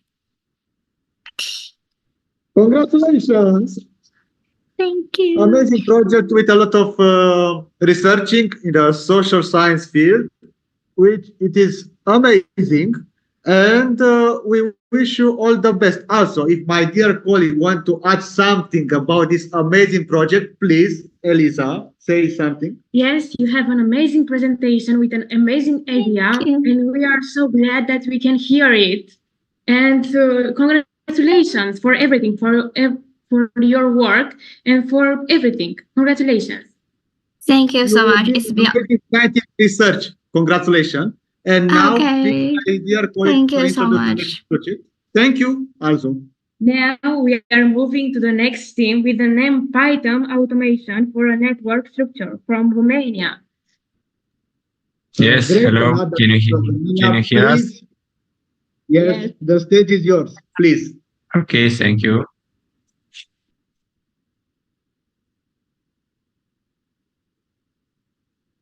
Okay, hello, dear participants and staff I3NEW. I am David. I am Luca. I am Yani. Today I am representing Romania, and today we would like to present to you our idea for the I3NEW 2023 competition, which is called Python Automation for a Network Structure. In the context of the accelerated rise of the internet, technologies that sustain and depend on it became more and more complex. In this scenario, maintaining every piece of hardware connected to it represents a real challenge for a network engineer, the configuration process being time-consuming. The following project targets both facilitating the configuration process for every type of network while also lowering the cost and the time needed for such operation. We also want to take advantage of this method to reduce the heavy tasks that the network engineers have to do. Our project implies a network for 6 university building campuses, which need to be configured, and however we use an automation program to calculate our IP addresses, subnet them, transport the data, and configure the specific host and network equipment. Also, this method is a really good alternative for large-scale networks as it requires less time to configure and target the equipment. To enhance familiarity with networking terminology, let's explore various network types along with their respective objectives and typical usage scenarios. Understanding these network types will provide valuable insights into the specific purposes and practical applications.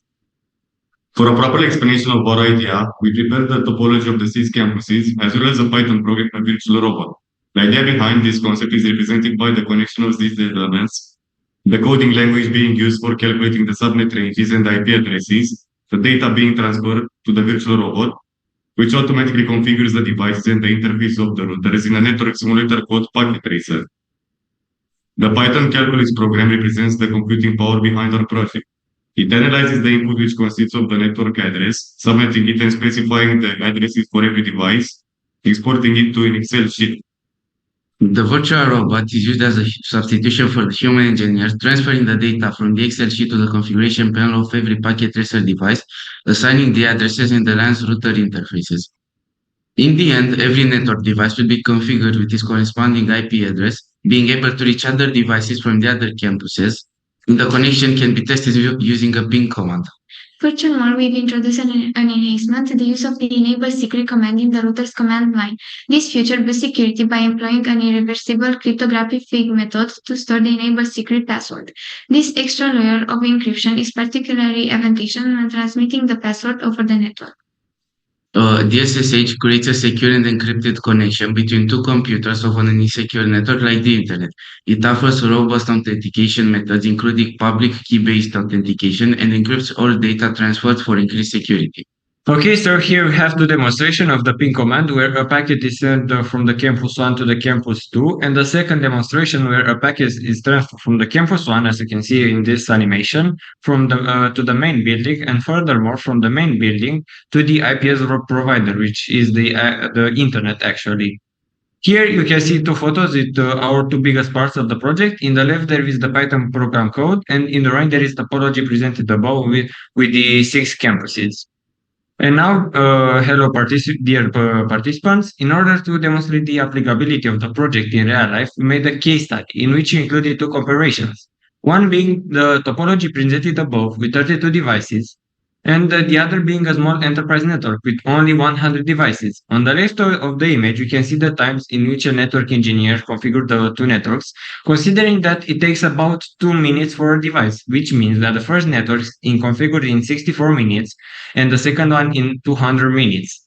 Our robot, on the other hand, configured both networks in about 5 minutes. So this is the significant difference in time between the manual configuration and the automated configuration. That indicates that our program can significantly reduce time and effort required for a network configuration.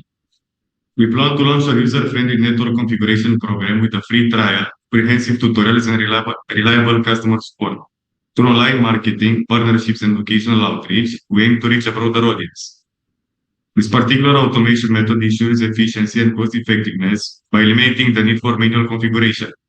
This innovation saves valuable time, which is crucial even for small companies. Well, we have several plans in the pipeline to enhance our project in the near future. Additionally, we plan to improve the Python code and the bots to ensure quicker and more seamless execution. And in terms of security, we plan to implement other security protocols to ensure the safety of our project and its users.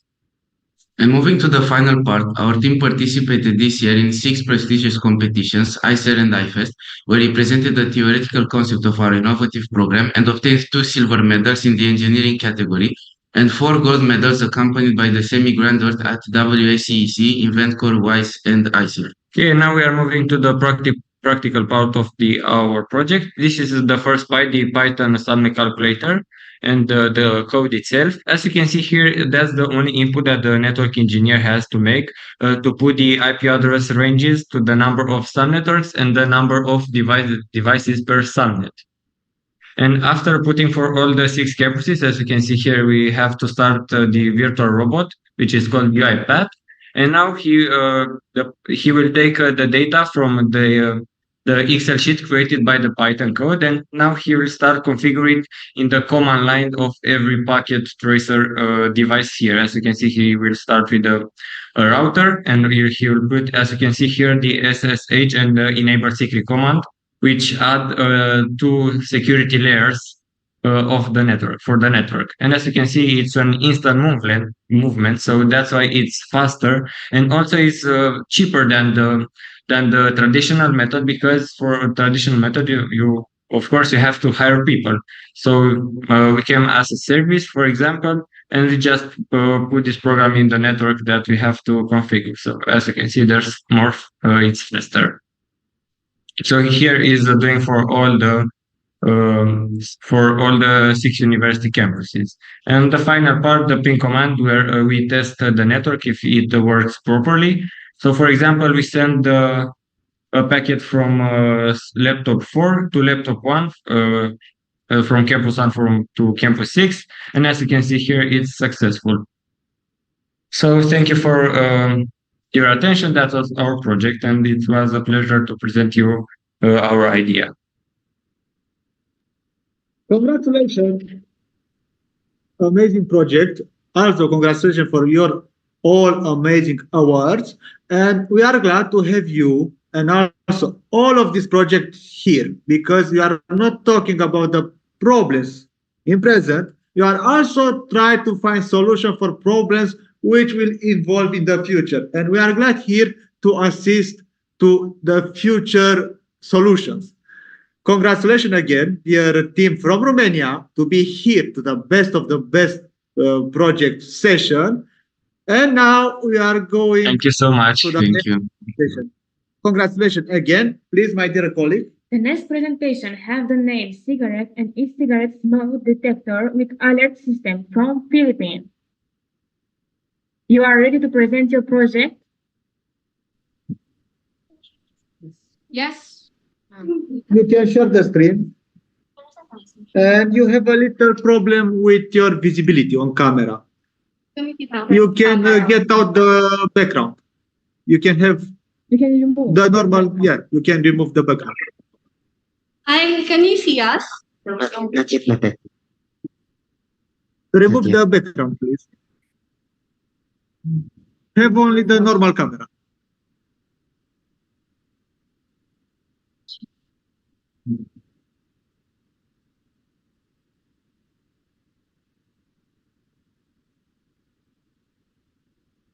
What's happening? Behind background, Take your time, please. Yeah.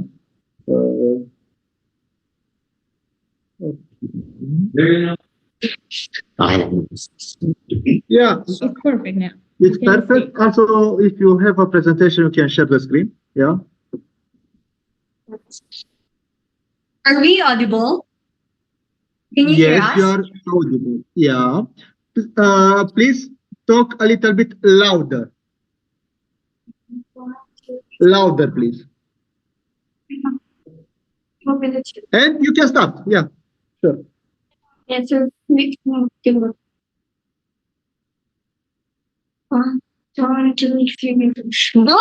cigarette smoking is widespread among all ages, and all are struggling to quit. Smoking harms the body, causing total organ failure and illness, destroying both the smoker's health and those individuals who are exposed to secondhand smoke. In the Philippines, about 28% or 6.3 million adults are under the influence of tobacco.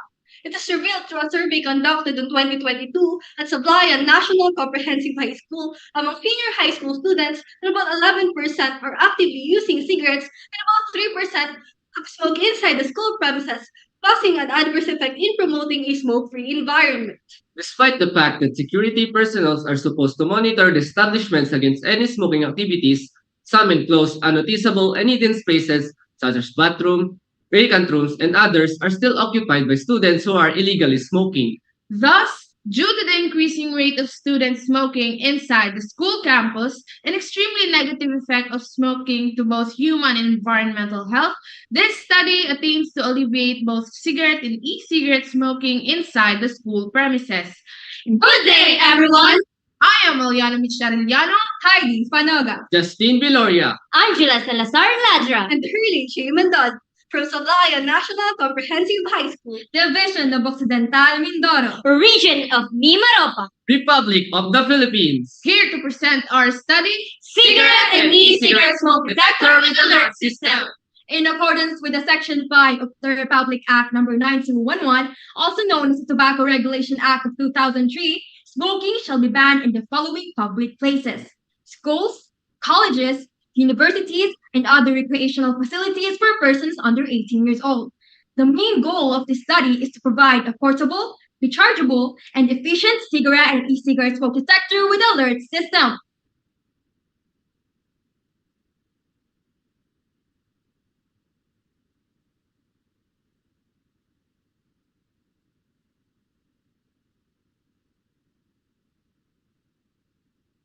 The blueprint of the device. The device has three major components. First, the MQ2 gas sensor.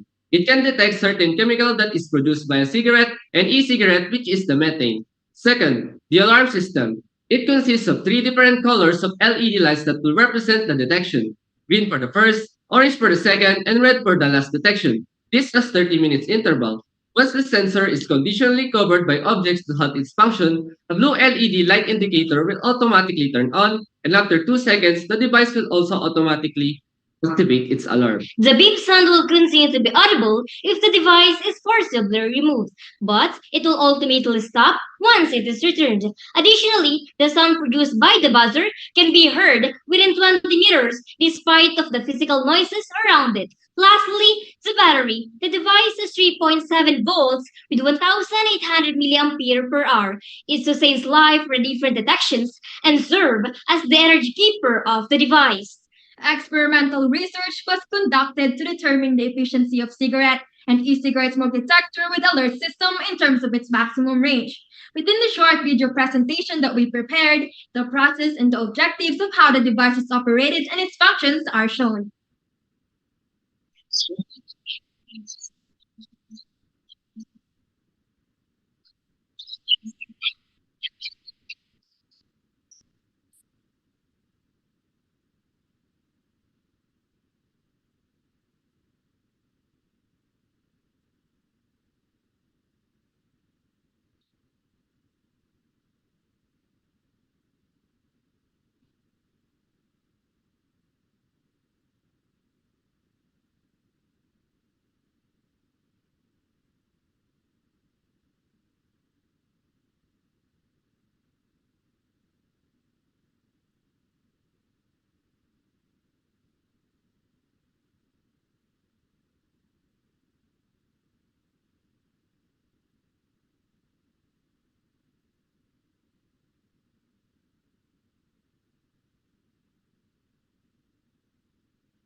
Graph 1 shows the maximum range of the device in detecting cigarette smoke. On the first attempt, the device can detect cigarette smoke within the range of 45 centimeters, 30 centimeters in the second, as well as in the last and final attempt. On average, the device can detect cigarette smoke within the range of 30 centimeters.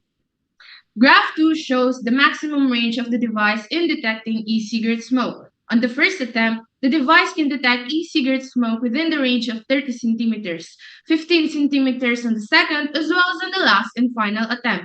On average, the device can detect e-cigarette smoke within the range of 20 centimeters. On the other hand, the researchers also tried to produce the smoke from burning a paper to see if the detector can also detect it. It shows that the smoke from a paper can be detected by the sensor. Thus, this means that only a certain chemical that is produced by cigarette and e-cigarette can be detected. In terms of the sound produced by the buzzer, it can be heard within 20 meters despite of the noise around it. Within the development of the device, the materials are expected to meet its expansion and improve its range area. The alarms will activate at a faster time rate as well. The device is set and plastered in hidden spaces such as bathrooms, vacant rooms, and others. As the detection is successfully done, the alarms are placed around security personnel's areas such as faculties, guardhouses, and others. As the device reaches its peak development, it is likely to be introduced in the merchandise and other establishment with the market name of Cooper's Detector with Alert System. With the conducted experimentation, this led the researchers to determine that a cigarette and e-cigarette smoke detector with alert system is efficient in detecting and eliminating both cigarette and e-cigarette usage inside the school premises and lessen the severe harm that smoking causes to both human health and environment. Once again, I am Hurley J. Mendada, Aliana Michariliano, Heidi Fanaga, Justine Viloria, and Angela Salazar Ladra from Sablayan National Comprehensive High School, Division of Occidental Mindoro, Region of Mimaropa, Republic of the Philippines. Thank you. Wow. Congratulations for this amazing project. You approached one of the most important domain today about smoking, not only original traditional smoking. So you are talking about non-formal smoking. And for this, congratulations, you find an interesting solution about how we can manage with the dangerous problem. We wish you all the best. You were amazing, and we are, let's say, 100% sure that you will be a brave scientific research team. Congratulations for all of this, and we wish you all the best. Yeah? Thank you very much. Thank you.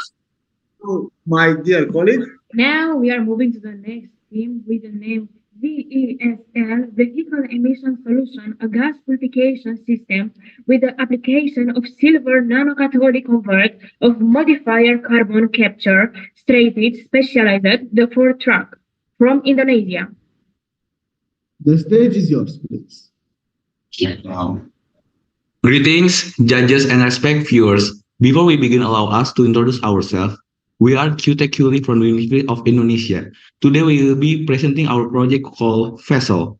With the SDGs category from left to right, our members are Jonathan Denver, Yohanes Carlo, Tegar Setianegara, Alma Sheran Nugraini, and Adam Faris.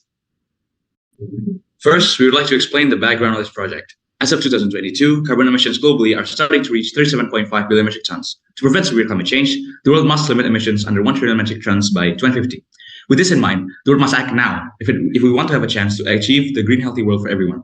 Here, we have a brief graph of the factors that contribute to carbon vehicle emissions globally. Heavy and medium freight vehicles contribute to about a quarter of the graph.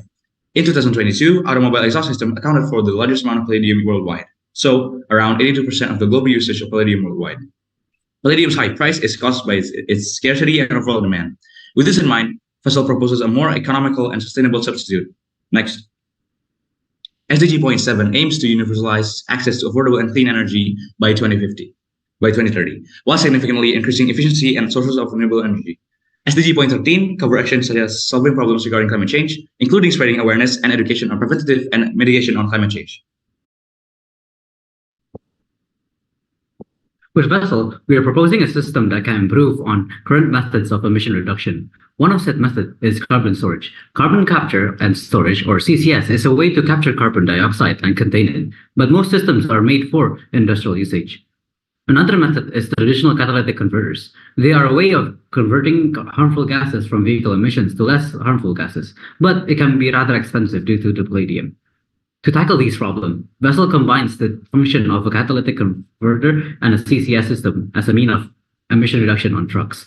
Vessel reduces the manufacturing cost of catalytic converters by utilizing silver nanocatalysts as a substitute to the expensive palladium. Vessel also utilizes an onboard form of carbon capture using monoethanolamine, or MEA, which can be replenished to capture CO2. Vessel works by collecting the emission from trucks. As we can see from the block flow diagram above, emission gases from combustion process are directed through the modified catalytic converter. The converter will convert carbon monoxide, unburned hydrocarbons, and nitrous oxide to less harmful gases, namely nitrogen, oxygen, water vapors, and huge amount of CO2. To capture the CO2, the resulting gases are pushed through a tank of MEA via a bubbler system. Through absorptive reaction, MEA bonds with CO2 and diffuse in water, while the harmless gases pass through into the open air via exhaust port. The carbon dioxide saturated MEA solution can be replenished by utilizing mass MEA regeneration facilities. To achieve such combination, particular structures adjustment are necessary. Now, let's take a look deeper on the catalytic converter. The main idea is to replace palladium with nano-sized silver. According to preceding studies, silver nanocatalysts for reaction to happen. This means that silver nanocatalysts could have a similar effectiveness to palladium. With that, a high cost reduction with the same performance can be achieved. On the screen, we can see the structure design. The silver nanocatalyst applied as the coating of the dense honeycomb structure, along with platinum. With this structure, gases will be converted into the harmless one and will be rich in CO2. The excellence of this idea is on the extreme cost reduction. For November 2023, the price of palladium is approximately 36,000 US dollar per kilogram, while silver only costs approximately 742 US dollars per kilogram. With these prices, the manufacturing cost required can be calculated, and it is obtained that with palladium, a unit will cost 362 US dollars, while with silver, a unit will only cost 121 US dollars, marking a 67% cost reduction. Then, we continue to the carbon capture storage. On the screen, we see the structure design of the tank with the usage of 20% MEA solution, which is widely used for industrial processes. MEA offers a high effectiveness with up to 99 absorption efficiency. The CO2-rich gases from catalytic converter enter the tank through such piping system so that bubbling could happen to promote the chemical reaction. CO2 is captured in the MEA solution while the harmless gases pass through to the open air. With the assumption of CO2 absorption rate, fuel capacity of a truck sample, fuel consumption rate, and CO2 output rate, the requirement of MEA solution is calculated to be 62.9 kg, and the total volume needed for the solution is 313.9 liters. As we know, MEA solution in a carbon capture process will be saturated. Thus, the replenishment scheme is needed. Our group proposed a scheme of replenishment by collaboration with legal and external bodies to build a mass regenerator facilities on gas stations. Here we have a brief estimation of the costs needed to manufacture the vessel system. First, the catalytic converter with silver nanocatalyst itself is approximately 121 US dollars, and the CCS is estimated to be 215 US dollars. So adding that up, the total manufacturing cost of vessel, according to current market prices, comes out at 336 US dollars. This is more affordable compared to the average market price of catalytic converters, which is 1,700 US dollars. With this price, we are hoping to persuade truck manufacturer firms to use vessel and hopefully mandate the system to further guarantee 0% emissions from the medium and heavy freight category. In conclusion, vessel promotes silver nanocatalysts as a cost-effective alternative, further reducing manufacturing cost. Implementing CCS on trucks with usage of the regeneration and reuse of MEA improves the carbon capture. By 2030, we hope to reduce at least 45% reduction in truck emissions. All of these ties in with achieving the Sustainable Development Goals, points 7 and 13, promoting clean energy and climate action. That is all from us. Thank you so much for your attention, and good luck to all the participants. Congratulations, guys. It was a very amazing project for university. I was feeling like an engineering bachelor license, to be honest. And We are glad to be with you here and to find some researching about new materials for a very important problem nowadays. We wish you all the best. Congratulations. And also have fun in all. Yeah? Thank you very much, guys, from Indonesia with this amazing Thank you, project. sir. Thank you very much. Now we are going to the next project in this amazing session of best of the best project. Please, my dear colleague, introduce the next project. The next project from Naiba Fraction Husk from Philippines. Ano na yun? When you are ready, you can start your presentation.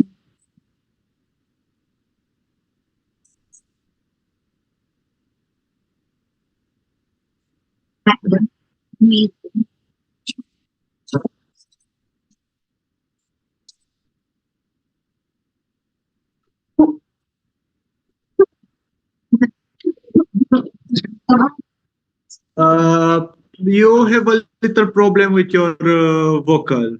Your microphone. With exactly with your mic. Try it again because it's unclear. What are you saying? Okay, go. Are we clear now? Yeah. Hello? Better. Yes. No, it's only a little bit better. We can give a try. Yeah. Why not? We can give a try. Yes, go. 1, 2, 3, go. Innovation is the relentless pursuit of possibilities. I am Rica Jane Mato de la Cruz. I am Althea Abes Barleta. I am Alison Fautagan Abes. I am Jasmine May Davalos Gagote. And I am Trisha May Dagwayan Bahio. Mabuhay, mahal. Good day, everyone. We are the Science, Technology, Engineering, and Mathematics Research Team from Nag-Iba National High School, Philippines. We are glad to present to you our research innovation, noise canceling fiber parts from NIPA Critical Husk. Noise pollution can have profound effect on students' academic performance and contribute to stress. This study addresses the pervasive issue of noise pollution in various settings, emphasizing detrimental effect, concentration, well-being, and academic performance, particularly in Nag-Iba National High School, where students' vibrant energy and active engagement necessitate a solution that not only shields them from their classroom activities, including those related teaching and learning from permeating into neighboring rooms, but also shields them from external distraction. To address this issue, the research uses an innovative remedy, fiberboards made from NIPA Frutigan husk. These noise-canceling made from NIPA Frutigan sound-absorbing capabilities to establish its effectiveness in creating a learning environment. Parallel to the observation, this partition typically consists of paper boards attached to a timber or metal stud, creating an empty cavity. Airborne sound passes through the air, in combination, with some sound being reflected back and some transmitted through. The transmitted sound is lower than the original source.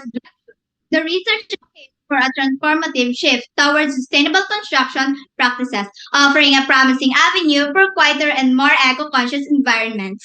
In this research endeavor, the primary objective is to delve into the acoustic characteristic of NIPA Frutican husk with the ultimate goal of developing a noise-canceling fiber board. By doing so, the research aims to present a viable solution or alternative for noise-canceling materials, thereby contributing to environmental conservation. Beyond merely mitigating sound, this research aspires to enhance the overall acoustic ambience and fostering for a more harmonious and quieter environment. In essence, this study strives to merge innovation with sustainability to create a novel solution for noise control that aligns with contemporary ecological imperatives.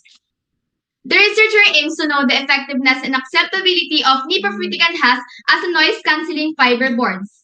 This study utilizes the use of experimental and descriptive comparative method to assess the effectiveness and acceptability of noise-canceling fiber boards.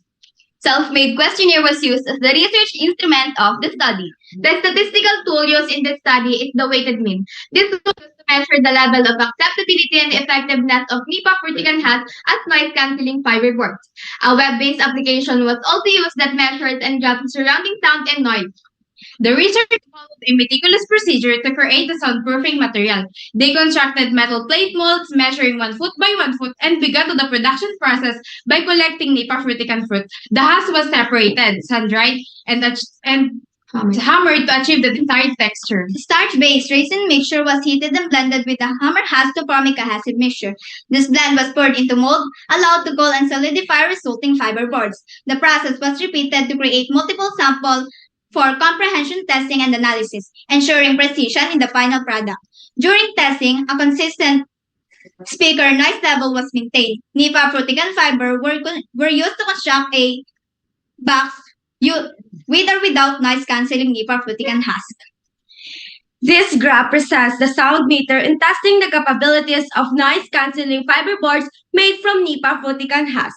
In the first graph, with the absence of noise-canceling fiber board, indicated the sounds of 72.91 decibel interpreted as loud. On the other hand, the second graph served a sound meter of 42.89 decibel described as soft with the help of noise-canceling fiber board. All in all, these results indicate that the application of Nipa frutican husk as noise-canceling fiberboard is proved to be effective, suggesting a potential as a viable solution for noise mitigation. It underscores the practical impact of this innovative solution, offering a tangible and effective means to address sound-related concerns. In accordance with Naub's observation, when one examines the fiberboard under a microscope, it becomes apparent that it is replete with holes or pockets situated between the individual fibers. As the sound collides with the fiberboard, the fiber vibrates, encountering impedance from the air pockets and consequently transforming into heat energy. This process signifies that the diminished amount of sound energy traverses the fiberboard, culminating in a substantial reduction in sound production. While on Table 2, the respondents' evaluation in the level of acceptability of noise-canceling fiberboards from Nipa frutican husk calculated weighted mean reached 8.34, indicating as like very much. The students' evaluation serves as a testament to the wide acceptance of noise-canceling fiberboards made from Nipa frutican husk, further supporting the material's practicality and desirability.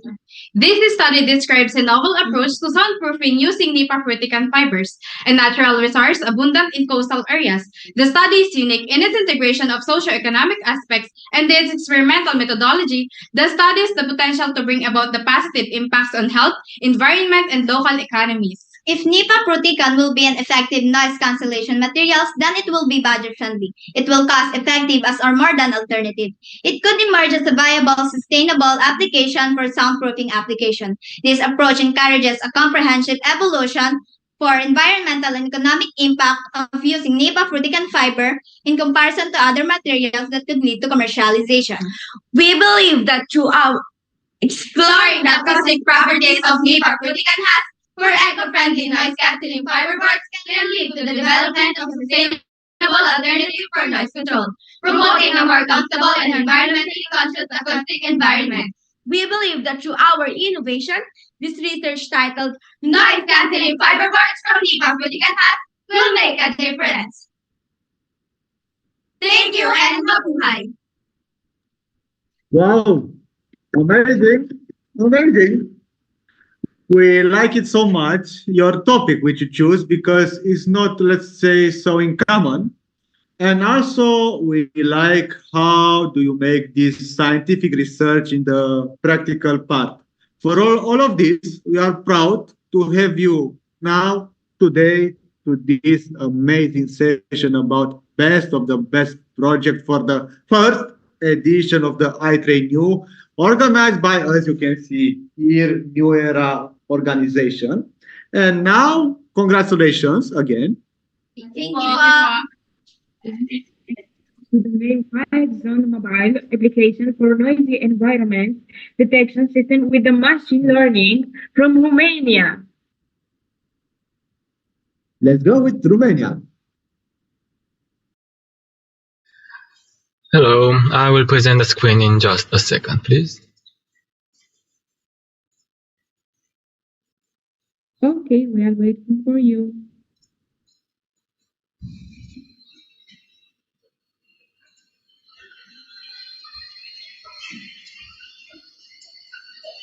I think we can start. Quiet zone. Mobile application for noise environment detection system with machine learning.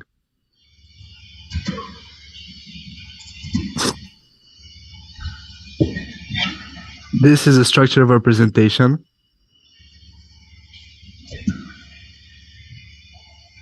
Introduction. We are a group of students who want to contribute to the well-being of the people. We entered this international competition to share our idea to the world and spread awareness about hearing loss with the help of machine learning.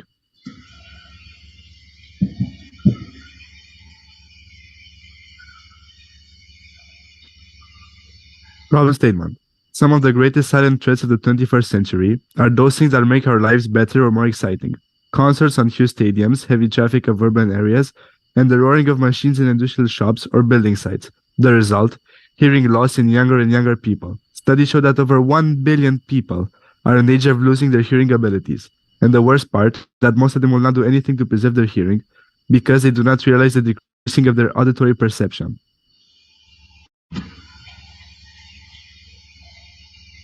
Objectives of our innovation. We are hoping to raise awareness about the global prevalence of hearing issues. Also, we are looking to implement personalized plans based on user input regarding their lifestyle and exposure to loud environments. We are also looking to improve the app's accessibility by integrating it with popular wearable devices. We are also looking into strengthening the app's credibility by collaborating with health professionals, and we are committing to ongoing research and development to stay at the forefront of hearing health technology. Now, the architecture of the prototype system.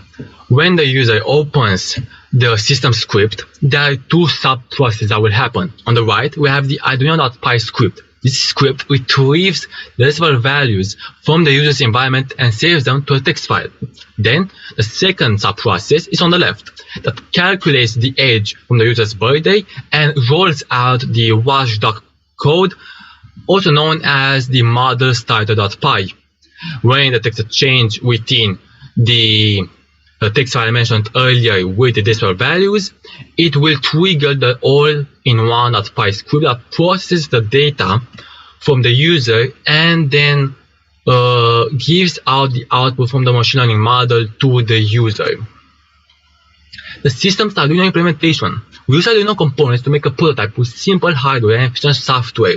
Now, to make this code efficient from a standpoint of view of resources and efficiency, we calculated the minimum and maximum values from the microphone, mapped the values from RAC to decibels, and we repeated the process 5 times, and then sent the result to a text file every 6 seconds.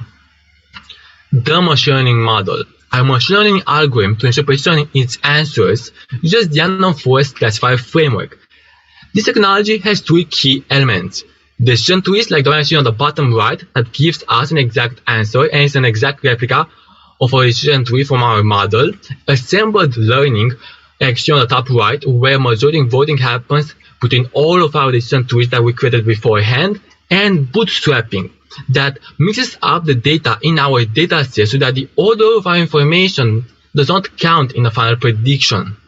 Also, we chose random forest because compared to a neural network, which is pretty much a black box, we can cohesively analyze what happens within our decision trees and see if there are any biases in our model. For training, we use a dataset that consists of only 3 parameters and 398 rows of dummy data because it allows the model to be light and robust. The 3 parameters of our model are age, noise level, time exposure, and the 3 possible labels are negative, recommended, and required. When testing, we reach an outstanding accuracy of 94% and the following remarkable confusion matrix that you see on the right that tracks things like true and false positives. If we look at the recall column that tracks true positives and at the required row, we can see that out of all the machine learning outputs that our system has done, 91% of them were indeed true. Now, the front end of QuietZone. In the front end, the code will run in this exact order. When the app is open, it asks for permission to use the microphone and to have access to channel notification. But we already did so we don't have to worry. Then, the app will require from the user their age. And if we input 18, it lets us through and it directs us to the home page. if we press the button at the bottom, the sound meter will start. And don't worry, it is not as loud as it says in my room. We just inject the data into the sound meter so that it can trigger the notification. And it should happen right now. And if we look a bit, we can see a notification with this little attachment that states earplugs are required. If not available, withdrawal from the environment is also an option. Now for the backend APIs and 24/7 server. For the backend, the only modification that we have done to the machine learning model is actually the model starter.py script that checks for changes, because we already have a bit of code that does that in the application. To connect, however, the backend to the frontend, we use the REST APIs technology and uploaded the machine learning model on a 24/7 online server on the partneranywhere.com site. Conclusion. Our product represents one of the safest and most natural ways in which the users can protect their hearing without resorting to hearing aids that would cost them a fortune. In addition, we also hope to raise awareness about this problem, which can positively improve the overall life of the users, because many people do not know how grave and frequent this issue is around the globe. Aside from the reduced cost compared to hearing aids, other advantages are that our technology is compatible with any device that includes a microphone and is extremely easy to use. Also, I would please ask you to imagine a world in which 1 billion people can listen to music, or parents can't hear their children speak their first words. One of the 1 billion people can be you, one of your colleagues, or your loved ones. Use Quiet Zone. Thank you very much for your time, and we wish good luck to the other participants. Congratulations, guys. You were amazing with this interesting project where you approach the IT area and also you try to find a solution to an actual problem, which I think is very, very popular in the youth phase, let's say, and also for people who want to enjoy a lot of music. And congratulations. And also, You had a great idea with a great presentation. It was a very good presentation. And thank you for all what you're doing. And in the future, I hope that application can help us and can help people for everything. Congratulations. Thank you very much. Thank you. Congratulations again. And now we're moving on. We are moving to the next team. Coco Sin Dil Sweat on all the rest var single alternative for superior word coaching for Philippines. All right, you are here. Please, the stage is yours. Preparing and you can start. Please first unmute yourself. Because we can hear you. Can you hear us, sir, Mom? Yes. You can start. Good luck. Good luck.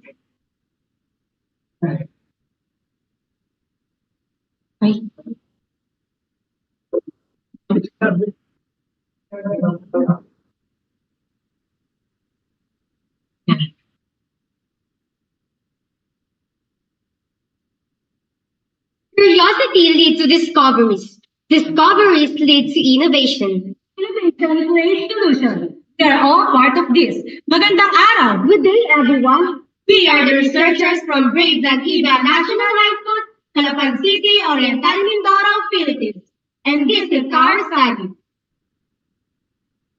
The burgeoning interest in the environmentally friendly and sustainable wood coating within the rhythm of material science research has led to a focus on natural oils and additives in varnish formulation.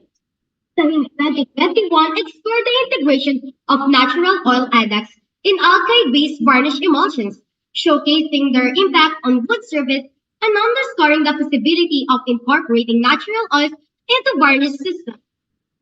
Additionally, the research by Lamega et al. 2018 delved into the potential of fatty acid radically polymerizable monomers, emphasizing the significance of radical polymerization processes, which could inform the development of innovative varnish alternatives. That's why we came with a project that aims to provide an environmentally friendly and non-toxic solution to the demand for superior wood coatings. We present to you Cocoginta Suete, an odorless varnish alternative for superior wood coatings. An innovative alternative varnish crafted from indigenous material readily available in the community.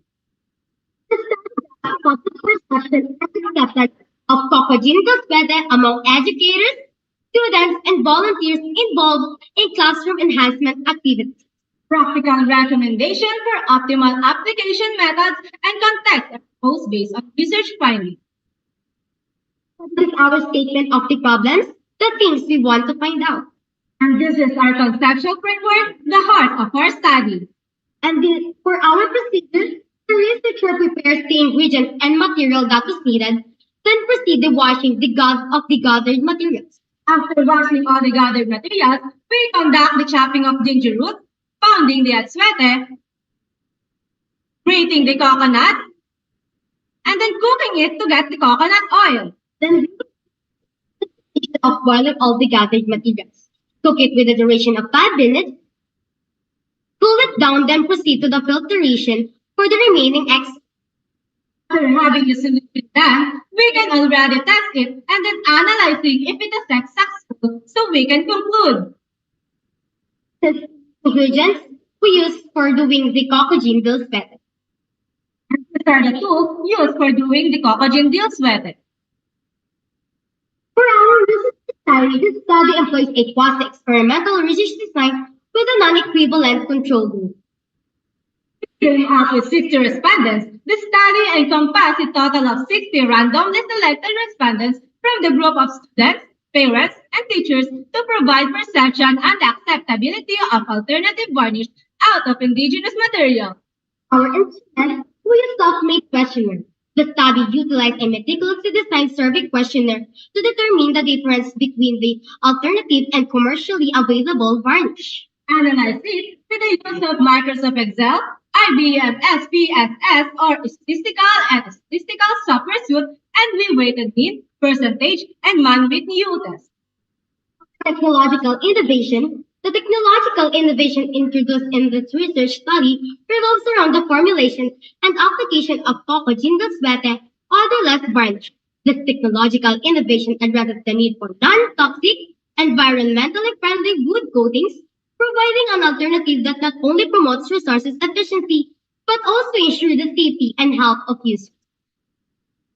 The development of Cocogene Dill Suete aligns with contemporary trends in green chemistry and sustainable materials, exemplifying a technology-driven response to the demand for superior wood coatings with minimal environmental impact.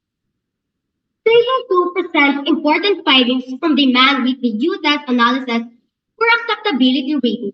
The results highlight a significant difference in safety and health consideration domain between Cocogene Dill Suete odorless varnish and commercial products.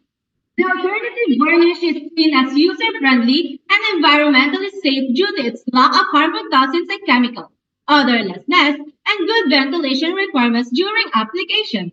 Respondents were impressed by similar aesthetic appeal of surfaces coated with alternative varnish compared to the commercially available product. Additionally, the Cocogene Dill Suete is cost-efficient, meets safety standards, and provide a positive user experience for consumers.